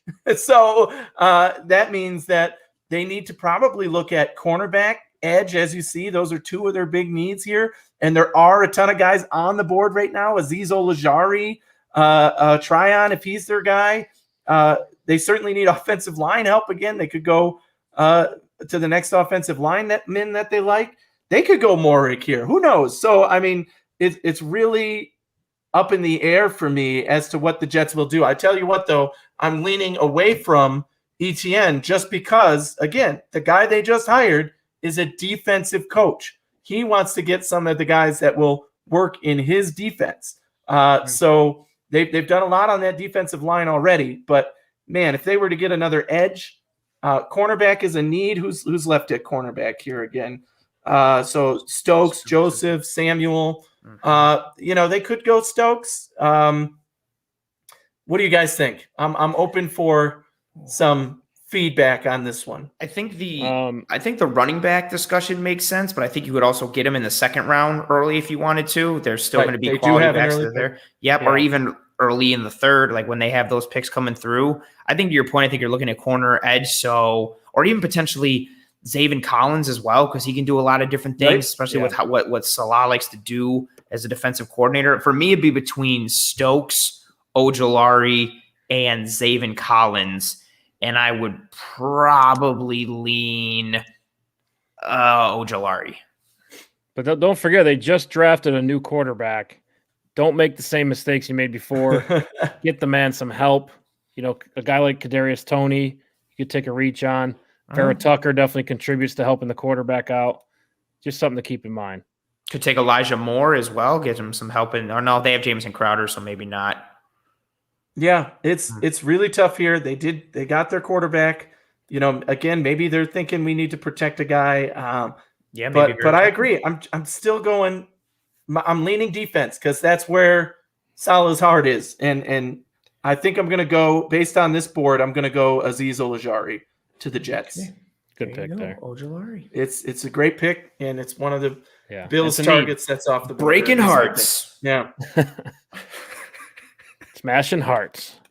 Oh. Yeah, they could go a lot of different directions. I mean, best available is the way to go. And the Jets GM, I think, Joe Douglas knows what he's doing, so it makes me nervous a little bit. All right, anything to add on that? We move on? No, I think we're ready. And this is another team here where that Etienne rumor mill is heating up. So, yeah. What do you think? I actually think if they're going to go running back here, I actually think Najee Harris more than Etienne. I think Najee is kind of again, I hate comps, but he's in more of the Le'Veon Bell mold than Etienne is. 3 down back, can do a lot of things. Really good receiver out of the backfield. We were talking about it offline. You can line him up in different spots out wide, inside, and he makes plays on the ball like a wide receiver. And that would be a really nice piece for that offense. If I were them, I'm looking at defense, especially with what they lost at corner and in the secondary. I would look towards Eric Stokes, and I would grab them Eric Stokes if it was me. But again, we are drafting as what this team would like to do, what we think they would do. I know they took McFarland last year in the draft, but right now you really don't have an answer at running back. Roethlisberger is getting older. You want to kind of solidify things.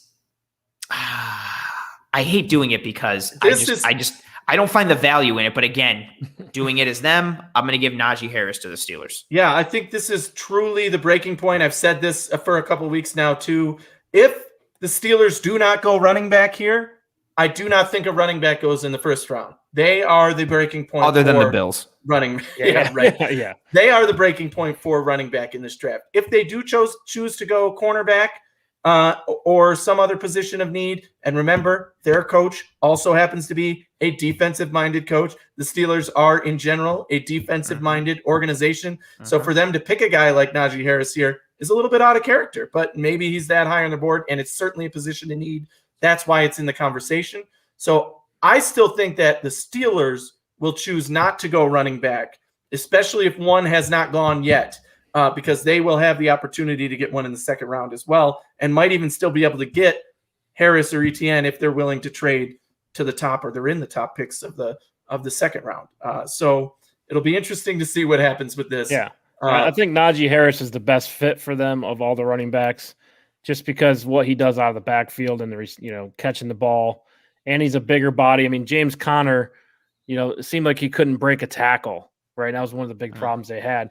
Yeah. He could catch out of the backfield and do all those things, but didn't break tons of tackles. I think that hurt their team. They do pass the ball a ton. I think they pass the ball more often than any other team. Yeah. And Najee Harris fits that mold, right? So he'll fit I think you bring up a good point about the passing game and Ben Roethlisberger. You need some offensive linemen too, right? Yes. At this point, you need some good offensive linemen to protect Ben Roethlisberger. True. He's hard to bring down, but you can get to him and cause trouble. And that's what happened toward the end of last year. Is aging. to say the least. Vera-Tucker's and they've a lost a possibility couple there guys as well. Absolutely, Yep. yeah. All right, so let's move on to Jacksonville's second pick. Similar situation as the Jets. They take their franchise quarterback, and they, again, a ton of needs on this team. You don't just have the first pick for no reason, right? So really best available for them is the way to go. But for me, it's, they do have some pieces. The receiving core is decent with Laviska Shenault, drawing blanks on the big guy. Chark. Yep, DJ Chark, Chark. I think. Yep, he can play. So I think you can Not drift last year when I took him in the 4th round of fantasy. yeah. I think Or you like could 6th or you could afford to maybe wait it out a little bit. They do need to get some offensive line help. I think they do have something in the running back, Robinson. I think tight end will be high on their list, but I'm going to go with Trevin Moehrig. All right. Safety, just because Really good. the Jacksonville Jaguars, remember that defense with Miles Jack.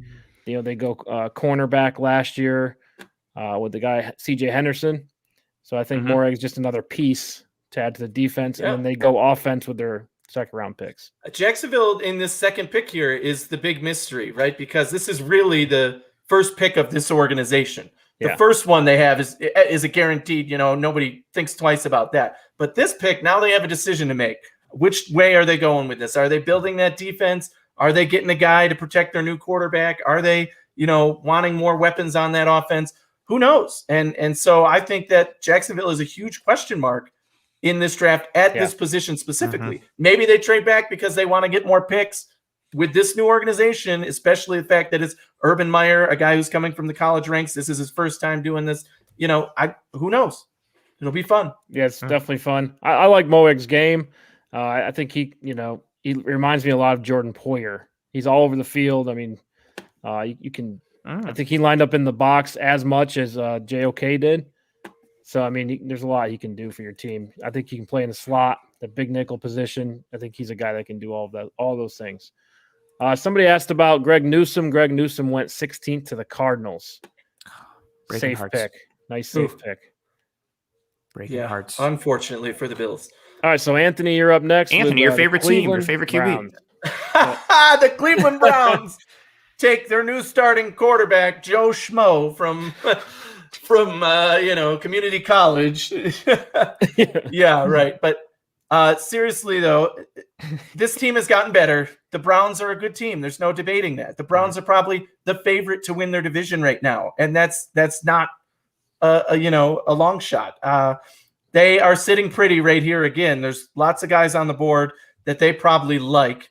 But for me, I think that they're going to go with a guy that, they could go edge here. Joe Tryon is still on the board. There's a lot of other guys they could pick if they like Oweh or one of those other guys. However, Christian Barmore is still on the board here. They have a need at interior defensive line. He is far and away the best interior defensive lineman in this draft. And it's, gets questionable after that. And he could go earlier in this draft. I think he could go as early as the Raiders pick, right? Because we never know what the Raiders are going to do. But I'm going to pick Barmore for Cleveland at the spot. Barmore. Barmore. Now there's a lot of question marks with his coachability that came out last week. You can use your search spot to find him if you can. I think he's lower on the rankings. I'll find him. But so I mean, teams are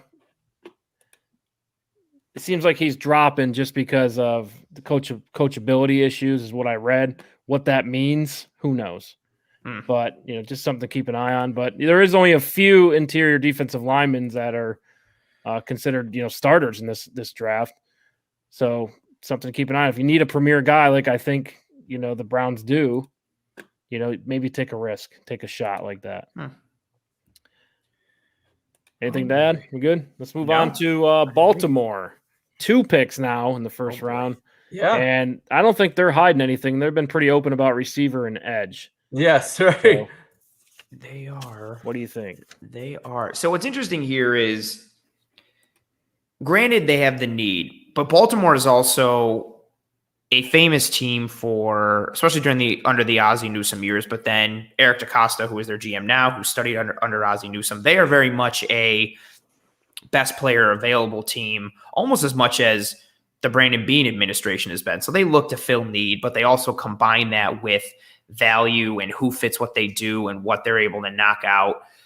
I like Vera-Tucker a lot, but I think they're okay bringing in Zeitler and then having Bozeman on the other side. I'm thinking defense here a little bit. Yes, they are. I see the comment there. They're still running the 3-4. So you're thinking an edge, but I'm also thinking somebody who can give them the opportunity to do a lot of different things. He's big. He can cover. He can rush a little bit. He can do a whole bunch of stuff. I'm thinking Zaven Collins. Oh, no. But I say, oh, no, because, I talked about one of those marriage picks. For me, Zaven Collins is a marriage pick to the New Orleans Saints. I think that's his best position. I agree he's talented enough to be picked here by Baltimore for sure. But I would love to see him go the next pick. I think that's the best case scenario for those. Oh, I could see that for the Saints. But, he's a great pick here. So. Even more reason to take him.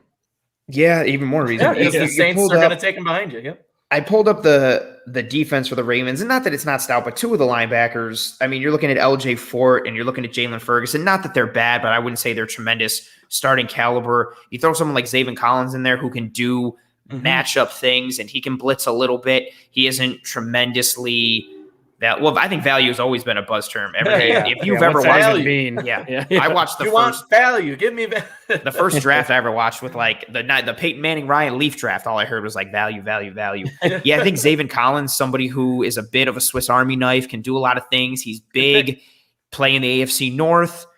Go from there. Yeah, I'm gonna go. Can we time out for a second and talk about this Baltimore trade with Kansas City? Because my first reaction to this was like, wait, what? With Kansas City? Yeah. You could have. There's 30 other teams that you could have traded with, and you came to Kansas City. Like, I get that they offered you a first-round pick, but that's just as bad as like giving them to your division rival. Yeah. So there's got to be something bigger at play here. Either Baltimore is really good, and they're like, you know what? This guy thinks he's a left tackle, but he's not a left tackle. We're going to give him to our rival in the Kansas City Chiefs, the team that is the favorite right now in the AFC, who was just in back-to-back Super Bowls. Let's make that team better. You didn't give him like a mediocre player either. You gave him like the best player on your line. Yeah, exactly, right? So I do not understand it at all from a competitive standpoint. I don't care what they offer you. It's like, because I know Miami's giving the Bills a bunch of stuff. We're not all spring I've been like, yeah, but Kansas City doesn't have any tackles, and that's now over. Now I have no argument again. And they have a good one now, and that's what I mean. So really something. I mean, we know that he was probably demanding a trade or whatever, but there's plenty of teams that probably wanted this guy. Take a second-round pick, a top second-round pick over a late first-round pick from the Kansas City Chiefs, because they just made life a lot more miserable for the Buffalo Bills and themselves by making Kansas City that much better. I don't understand. Zaven Collins to Baltimore, correct? Correct. Yes. All right, Zaven Collins. That's a good pick. Another guy could probably go earlier if teams have the need for that. He can do a lot of different things. I think he'd fit well with the Bills in certain instances. Could drop down on the line, a lot like we saw with Lonzo Alexander in the early years of McDermott. But I'm up next, right? Let's go with the Saints here. New Orleans. Laundry list of needs passing now. The torch. Drew Brees on his way out. And who's their quarterback? I don't even know. They got like 3 of them. Jameis or Taysom. Winston's probably going to be the guy. So, corner, receiver, edge, linebacker, and one player I keep putting back in here, and I'm going to do the same tonight, is Elijah Moore. Oh, I think he's a good fit for a team like New Orleans who likes that underneath passing game. With Kamara, they've been so innovative in that way. Just with Kamara, I think Elijah Moore can be a threat on the opposite side, or and can incorporate some of those things on offense that Sean Payton has built. So I think he's a sneaky play to sneak into the first round, and in this draft, it's going to be with New Orleans. All right. I do like that pick. I think that's a smart move for New Orleans. Like you said, it kind of fits their offense really well. I guess they could go with Kadarius Toney or, one of those other similar type wide receivers in this draft. for sure. And we've heard similar talk with the Bills at their pick, right? If they want a wide receiver like this. But that brings us to the Green Bay Packers. We're one pick away from the Bills, folks. And it's the Green Bay Packers at 29. They have a lot of needs. Tackle. They could go. For me, if I'm the GM of the Green Bay Packers, first of all, they have a very screwed up situation with their quarterback. So they could either make things a lot worse or a lot better with this pick. And it's only one or the other. There's no middle ground of, man, that was okay. You are either going to draft a defensive player and piss him the fuck off, or you're going to get him a damn good offensive weapon and make him a lot more happy. And then maybe you guys can start to get on the same page. Well, I think pissed off Aaron Rodgers plays better than that's Aaron true, Rodgers. but if you want him on your team long term, you better do something. I mean, I just don't understand that situation in general. They should give him whatever the hell he wants and more. Just because you drafted a quarterback last year, now you don't want to sign the guy who just won MVP and is hands down the best quarterback in the NFL. I don't understand it. But Green Bay really does need to get him another weapon. Get him somebody else to throw the ball to, right? I mean, so I'm immediately going to wide receiver here. There's options. They could go offensive tackle, maybe cornerback, but I'm immediately going to wide receiver here. I know who you're going to take. It really kills me because Terrence Marshall Jr. is on the board, and I said I am super high. How did you know? And one pick away from the Bills here, but I am going to go with Terrence Marshall Jr.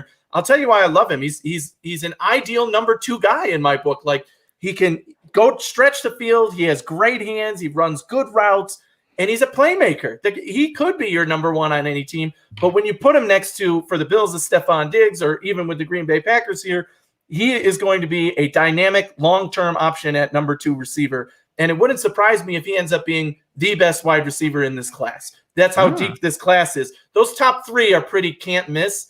But to me, a guy like Terrence Marshall Jr. here could be a sneaky candidate to be like, wow, he's damn good. And obviously I'm high on him. So that's who I'm picking for Green Bay at 29. Let's do a quick review for our audio listeners. I think we left off with 21 with the Colts. Let's go 22. The Titans take Kwity Paye at edge. 23. The Jets take Azeez Ojulari at edge. Good pick there. 24. The Pittsburgh Steelers take Najee Harris, the first running back off the board. 25. The Jacksonville Jaguars, with their second pick, take Trevin Moehrig, safety out of TCU. At 26, the Browns take Christian Barmore, interior defensive lineman. 27, the Baltimore Ravens take Zaven Collins, linebacker, and other positions. 28, the New Orleans Saints take Elijah Moore out of Ole Miss. And at 29, the Green Bay Packers will have a happy Aaron Rodgers. They take Terrence Marshall Jr., receiver out of LSU. And that is a good fit. They have a need, he can play in the slot, and I think that's huge for them. He'd be really good in the slot. Devontae Adams on the outside. The other guys on the other side, there's like 3 of them they share snaps with. But the Packers, to build a football team, I think they just do it the right way. Mm-hmm. Good defense, good run game, and all-star quarterback. Other than keep their quarterback happy. it gets you 13 wins, as we know. But, they're primed to win that division again, in my opinion. Mm-hmm. 3rd year in a row. So it's drum roll, please. Man. Yeah, right? Here we go. And this is the moment you've all been waiting for. The bring board up who's available at here. 30 with the Buffalo Bills. And immediately I already see one of my favorite players to mock to the Bills, and I can't believe he's still on the board. Travis Etienne. 22, Etienne. No. Yeah. Elijah Vera-Tucker. That's a pretty good spot for Elijah Vera-Tucker, but we should go through the other guys that are here as well. Yes, Travis Etienne is on the board. No, the Bills are not picking him here under any circumstances, especially given how this board fell right now. Yeah. But if we look seriously, Joe Tryon is still on the board. Edge is another position mocked to the Bills. Jason Owe is still on the board. Interior offensive line, if you don't like Elijah Vera-Tucker, Landon Dickerson's on the board. A lot of people have gone wide receiver. Kadarius Toney. There's a lot going on here. Alex Leatherwood. I think the most interesting position right now is edge for the Bills. Right, you look at Gregory Rousseau out of Miami. What do they think of him? He hasn't played, but it really depends on, do they think he's a super athlete that can come in and play, right? What do they think about him? What do they think about Joe Tyron out of Washington? And, Jason Oweh out of Penn State. I mean, those are guys that I think the Bills' biggest need, in my opinion, is edge. And corner's a close second. But those three players and the here we go, value, where are they on the Bills' board is going to answer a lot of questions right here. Because, look, I like Vera-Tucker as well, but the Bills have, like, a ton of great players to compete for guard right now. They brought in a lot of good players with high upside that are cheap, and Bean's the master of that. Well, let's continue the position by position here, because edge is a position where the talent does drop off a bit, and we don't know where the Bills are thinking. So they might choose to go with an edge player just because they know that the guys are going to be gone before their next pick, and they don't like the value there. If they truly feel like they need an edge player, like they're targeting an edge player. But if we go to cornerback for a minute, here's a position where there are guys on the board that they could take. Eric Stokes, Samuel Jr. has been mocked to the Bills here. Afitu Melifonwu. I think it's too early for some of these guys, and I do think that cornerback is good in this draft, where maybe even in the third round you could get a cornerback who can compete to be that number 2 guy next to Trey White. I don't know what you guys think at this spot, but I'm kind of leaning away from cornerback based on how the board fell and more toward edge, or where I'm really probably going is Elijah Vera-Tucker. Or Travis Etienne right there staring us in the face. In a perfect world, Newsome falls, because I think I would like corner more than edge. That's the guy. Yes. That's the guy. But I think there's a larger drop-off between first-round edges and late first-round edges and late second-round edges than there are late first-round corners and late second-round corners. And also, just while we're on it, I'm seeing comments coming in with the chat. I need people to watch more film on Jason Oweh instead of saying, well, he didn't have 0 sacks, so he's terrible. That's so lazy, and that's so bad. He's a freak athlete. It makes me almost not even want to go into it. Like, his raw tools and his traits and his measurables, teams schemed against him. He still had a lot of pressures. He also, of all your guys that are, and I'm talking like all the guys, like the edge rushers, the big top guys that are in the draft, double team nonstop. He also had the least amount of pressures and sacks throughout it that were like not that weren't like clear path lane. And I understand. I see you coming. You know where that talk is coming from? Sean McDermott. He's telling everybody that. He's saying, hey, this Oweh guy is garbage, man. See, he didn't even get a sack. He's garbage. Stay away from him because he wants to draft him. This is part of the smoke. I don't know how you can say that a freak. How does a freak athlete mean little? Like, he had sacks the year before. You watch some of his technique. He's got good traits. Football production is important, Joe. But if you're only looking at 1 year, that's not the right way to go. And look at someone for production. Do me a favor, look up Danielle Hunter's college sack stats, and then look where Danielle Hunter is now. I understand production is very important, but you got to look at traits. You got to look at the way guys fit in the system and what they are and what they can do. Yes. What you ask them to do, the hat that they wear. I like Oweh. I just want to get that off my chest. Yeah. But if we're looking at guys there, I'm cool if Samuel was the pick. I would like him more in the second, but I'm okay if he goes there. I'm okay if we grab Stokes. I'm okay. I love Asante Samuel Jr. I'm okay if we grabbed Oweh. I'm okay if we grab Tryon. But in this example here, Anthony, you already led with it. I just don't see how we're not taking Elijah Vera-Tucker. To counterpoint Eric's point earlier that we just signed a bunch of guys, this is an immediate upgrade. He is a starter. I'm sorry, like immediate upgrade, day one starter. Whichever one of those guys you want to bump off is fine. But Elijah Vera-Tucker is a starter, and we have better depth that way because whoever was your 5th is now your 6th. Okay, and for me, that is just too hard to turn down. And if we look at what Bean actually said about the running back position and go back to my full episode breakdown of why the Bills are not going running back in round 1 in this draft, a lot of that was what they said was we need to be better on the offensive line.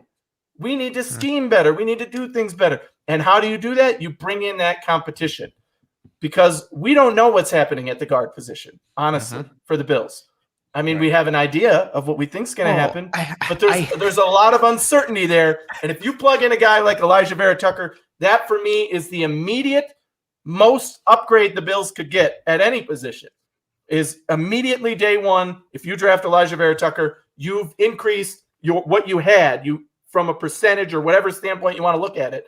You jumped higher than you could at any other position. Correct. And I think that's some of the comments were like, oh, you could get good guard value later. I like Wyatt Davis. I also like Kendrick Green. I also really like Landon Dickerson. I like Creed Humphrey. But if you're sitting here, they're not and AVT. Like, no, one, they're not AVT. Two, then you have to sit and hope.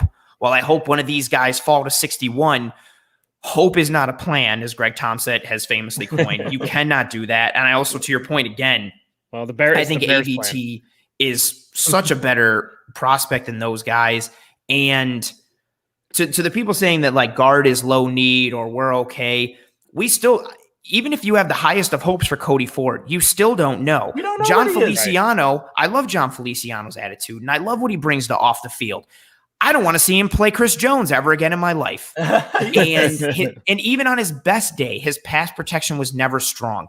And if you look at what our offensive line had to do last year and the way the offense changed and the type of running calls that we called on the back end of the year, it was because of the lack of ability up front, especially on the interior next to Mitch Morse. And I think it's an all right baseline to have Feliciano and Cody Ford. That's fine. But if you can upgrade that spot with someone like Elijah Vera-Tucker, that is fantastic. And I see the comment also coming in with Elijah Vera-Tucker, 6'4", 315 pounds. I don't know if that's a pro or a con, but Wyatt Teller, who's arguably the best guard in the NFL, he's also 6'4", 315 pounds. And Quentin Nelson, who is arguably the best guard in the NFL, he's only 330-ish pounds. Right. So Vera-Tucker's right in that range. Tremendous positional versatility. Could kick out to tackle. They love that too. We know they do love that. And he's you're not going to get a guard of his caliber later in the draft. Whereas the difference, at least in my estimation, but I also think I speak for you guys as well, the difference between grabbing Eric Stokes here and Ifeatu Melifonwu in round 2 is smaller than it is, Vera-Tucker and whoever else that we would get in the second round. The value, again, buzz term, but he's it's exactly such a what it is. prospect. It's best player available. Yes, and that's who it is on this board. There's few scenarios where Elijah Vera-Tucker would not be the best player available on anyone's board right here. And what's the goal, right? We've seen this come out of one Bills drive recently. They want Josh Allen to take less hits. Right now, that can mean a lot of different things. That could be scheme, Josh holding onto the ball. That could be maybe pass protection from the running back position, but there's no better position to stop that than guard or tackle. Absolutely. Right? And I think no brainer here, in my opinion. I definitely want to address this comment by Joe Nelson. Joe, I'm not calling you out. I respect you, but you are dead ass wrong, and I cannot put it any other way. So he's saying here that if we don't get Etienne for reason of his position and value, then AVT makes no sense because he has the same traits. First of all, they're two different positions, offensive line and running back. But in reality here, the point I want to make is, yes, I already made the point that offensive line, the guard position specifically, is the one position that the Bills can upgrade the most in terms of jump if you draft this player, right? Sure, we need edge. Sure, we need cornerback, but those won't be as big of a jump as if we bring in a day one starter who's versatile like Elijah Vera-Tucker is. And the running back position as a whole, you have to understand that this is all smoke from Brandon Beane. If Travis Etienne and Najee Harris are drafted before the Bills pick at 30, the talent is falling to the Bills at 30. If they wanted running back, they would have done something about running back. There's just too much value in this draft. As we've seen, we've drafted some players that could be available here, and already Elijah Vera-Tucker is on the board. So even if one of those guys falls, the Bills are more likely to draft them than Etienne. Running back is not happening. I outlined it all in that episode. There was a great article today that came out by Tyler Dunn about Devin Singletary, and saying that Devin Singletary just took a huge step this offseason and has been training and looks better and has learned a lot more. Now, I've heard that about players before, and it doesn't get always into training to camp talk yet, please. Yeah, right. But my point is, the Bills are happy. They said this at the end of the season. We're happy with our running backs. We drafted those guys. We spent capital on them for a reason. We want them to be our guys. They've done well for us. They can do better, yes, but we can do better around them by getting our offensive line better. So Elijah Vera-Tucker 100% makes more sense than picking a running back because you're getting a guy who's going to improve your running backs. All right, too. we got it. Other positions go up as well. All right, so Prohaska, Vera-Tucker, correct? Yes. That's the one. Unless, punter also, but I don't think there's a good we one signed there. a punter, and we have a franchise kicker now, so we're good. Also, just to put in someone's brain, if whoever you take in the first round comes with that fifth-year option, if you think about the long-term look at the offensive line, who's your long-term offensive line outside of Deion Dawkins? We don't know anything about Mitch Morse potentially with his health. He's still younger. He's only 28, 29, but he's got health concerns potentially. We're still hoping Cody Ford pans out. Right. Feliciano's on a short deal. So is Darrell Williams as well. Potentially looking at that long-term. Again, it's the same thing with corner as well, but again, looking at who you can get at the second round, even potentially third round for the corner position. Again, it's that difference of tier versus tier, what you can get later and what you can combine. The chat is cracking me up right now. I got nothing for the chat. The same people telling us this draft sucks are the same people saying that we should take a running back at 30. And being inspired. Yeah. Taking best available is just boring. Yeah. Definitely not as fun.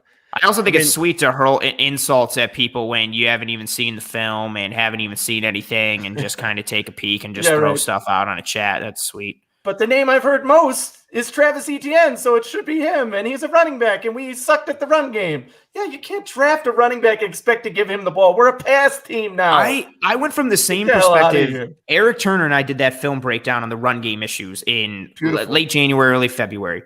And because I was in the same kind of boat, I was like, I think we should upgrade at the running back position. And then looking at the offensive line, you just saw, and I wish I had the metrics like handy, you just saw all the times where there wasn't the hole there, or the running back had to make a move in the hole, or there wasn't that space of separation. We had so many light boxes that we couldn't take advantage of. And we had to, there we go. There's a number I wanted to bring up. In 2019, right, the Bills ran zone running schemes, right, 110 times, and they ran gap 156 in 2019, right? 110 zone, 156 gap. Decently balanced. 2020, they ran 181 zone and 62 gap. They had to completely change the scheme of the offensive line towards the back end of that year because they were hamstrung with their interior play and what they were able to do up front. And that significantly contributed to the lack of the running game. And I know it's easier and to make the sexier pick and be like, well, let's get this running back. But there's a lot to it. There's a lot more to it than just get your running back and go ahead, especially for someone like Travis Etienne, who I like Travis Etienne, but a lot of his strength comes from seeing these holes and then hitting them quick. If there's no hole to get to, or you've misexecuted, or you have to run the same type of scheme over and over again, it's a different thing. It's not just like, we'll grab this guy and throw him in there. He's not, no disrespect, he's not Barry Sanders who throw him on anything and he's just going to make this team great. It's a lot to it. There's a lot more to it than just, it's the running back, go ahead here. Sorry, go ahead. Yeah, you're good. Yeah, it makes a lot of sense, and we looked at it in the offseason and, guard, a lot of guards who are drafted in the first round do improve the running game. In some of those scenarios, we ran the statistics on it, but in some of those scenarios, the teams were really good at running the ball, and then just like they were so good that you couldn't get any better, right? They drafted a guard and got worse, but anybody who was at the median,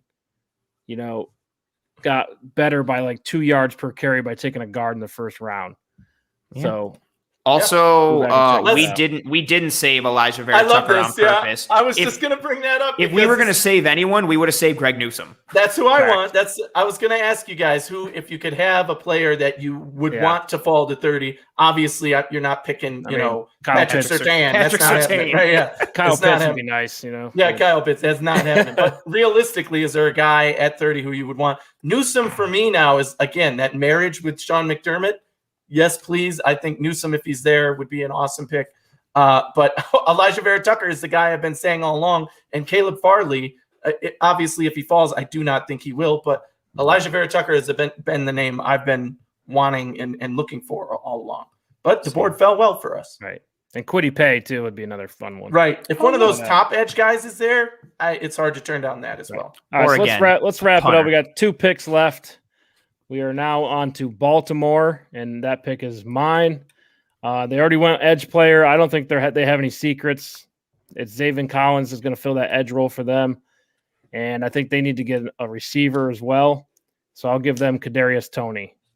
To match up. They would have loved to get Brown. Terrace Marshall there. Oh man, Terrace Marshall, like the type of what happened? Well, you drafted Tony, but I have the board. 2. Well, I've got the board, so I could tell you who'd you draft. Oh wow, Gregory Rousseau. Okay, all right. Interesting pick. Hey, Anthony, you're going to go with Russo? Well, let's see who's on the board. We got to play this out here. So you picked Tony there. They do have a need at edge, but Tryon is still on the board. Let's see, what other position could the Bucs go? Interior offensive lineman, we kind of covered that one. Running back, they could go Etienne here, but I doubt it. They got 75. They brought that whole running back class. Yeah, so wild. We'll close it out with the auto draft of Rousseau. I'm okay with that here. It makes sense for them that they could go edge. You'll have time to develop in that system, which is interesting. Exactly. Right? And they already have a good exactly. They're going to learn from a lot of these guys. So I'm okay with Rousseau. It makes a lot of sense for them to go edge. And again, this kind of group of guys who was left on the board, there's some question in where you rank the next 5. Right. So let me go, before we leave, one last question for each of you to answer individually. Anthony, we'll start with you. The 3 players who we drafted tonight who will be in the league and starting in 10 years. Wow. Kyle Pitts. Who are the Hall of Fame guys out of this draft? Kyle Pitts. That's my first answer. Hands down. Shot, huh? Okay. Instinct wants to say Trevor Lawrence, but the problem is, and I've said this to so many people, quarterback is a coin flip. I don't care how good you think he is. You don't know if he's Peyton Manning or if he's Ryan Leaf, right? I mean, you don't know. It could be any of this. So instinct wants to say him. Let's see. Who else? I think the wide receivers are so good. Those top 3 guys, you already heard that I'm high on Terrace Marshall Jr., but Waddle, Smith certainly could be. You could tell me they're going to be MVPs and players who make the Hall of Fame, and I wouldn't blink. I wouldn't bat an eye at that. Defensive players is a little more questionable in this draft, I think. Are these cornerbacks going to be Hall of Famers playing 10-year careers? Maybe they're that good, but I'm not as sold on them and confident in them as I am some of these pass catchers. It's just who's a starter still in 10 years? Yeah. Because, odds are the vast majority of these guys will be out of the league in 10 years. Correct. I'm going to go with Kyle Pitts, Jamar Chase, and Patrick Surtain. Oh, nice. Yeah. Surtain is the one. Yeah. Pitts is tough because, tight ends are just – there's only about 8 stud tight ends. But he's not really a tight end, right? I've never seen a tight end like him. Yeah, he's not. Yeah, that's true. And he'll be the highest drafted tight end ever, elite, I think, right? Big-ass wide receiver. That's a new position. Yeah, I agree with you on Surtain. Who knows with receivers? They're always so tricky. But I do like Darisaw. I think he's a guy that can play for a long, long time. Okay. Tackles is safe, yeah. And who knows how the defenses will evolve with JOK. Who knows if that position will be Penny Sewell, we didn't even, the first Sewell's offensive tackle, Sewell is one of those guys. That's exactly what people say about him, right? He's your 10-year starter. Just pencil him in.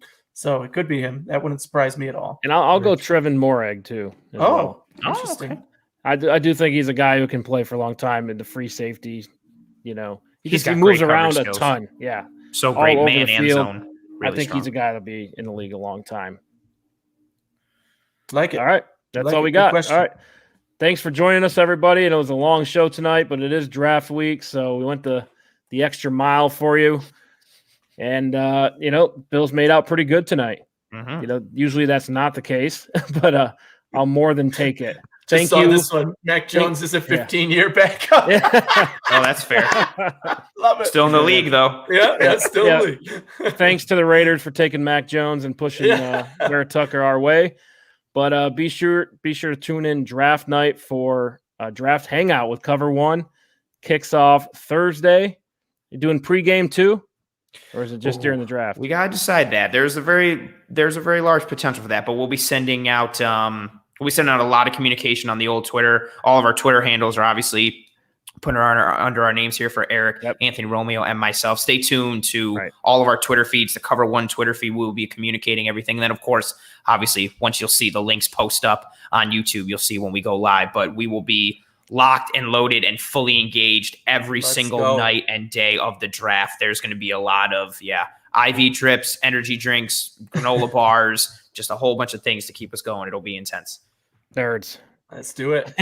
So excited. So fun, yeah. But I love draft week, and then we'll be with you next week for the recap. Hoof Live will be on next Tuesday, 9 p.m., and we will be talking all things about who the Bills have on their roster. Be sure to check that out. Also, you can find our Twitter handles in the description in case you miss it. So, deuces. Go Bills. Where'd he go? Oh, he closed the tab. He closed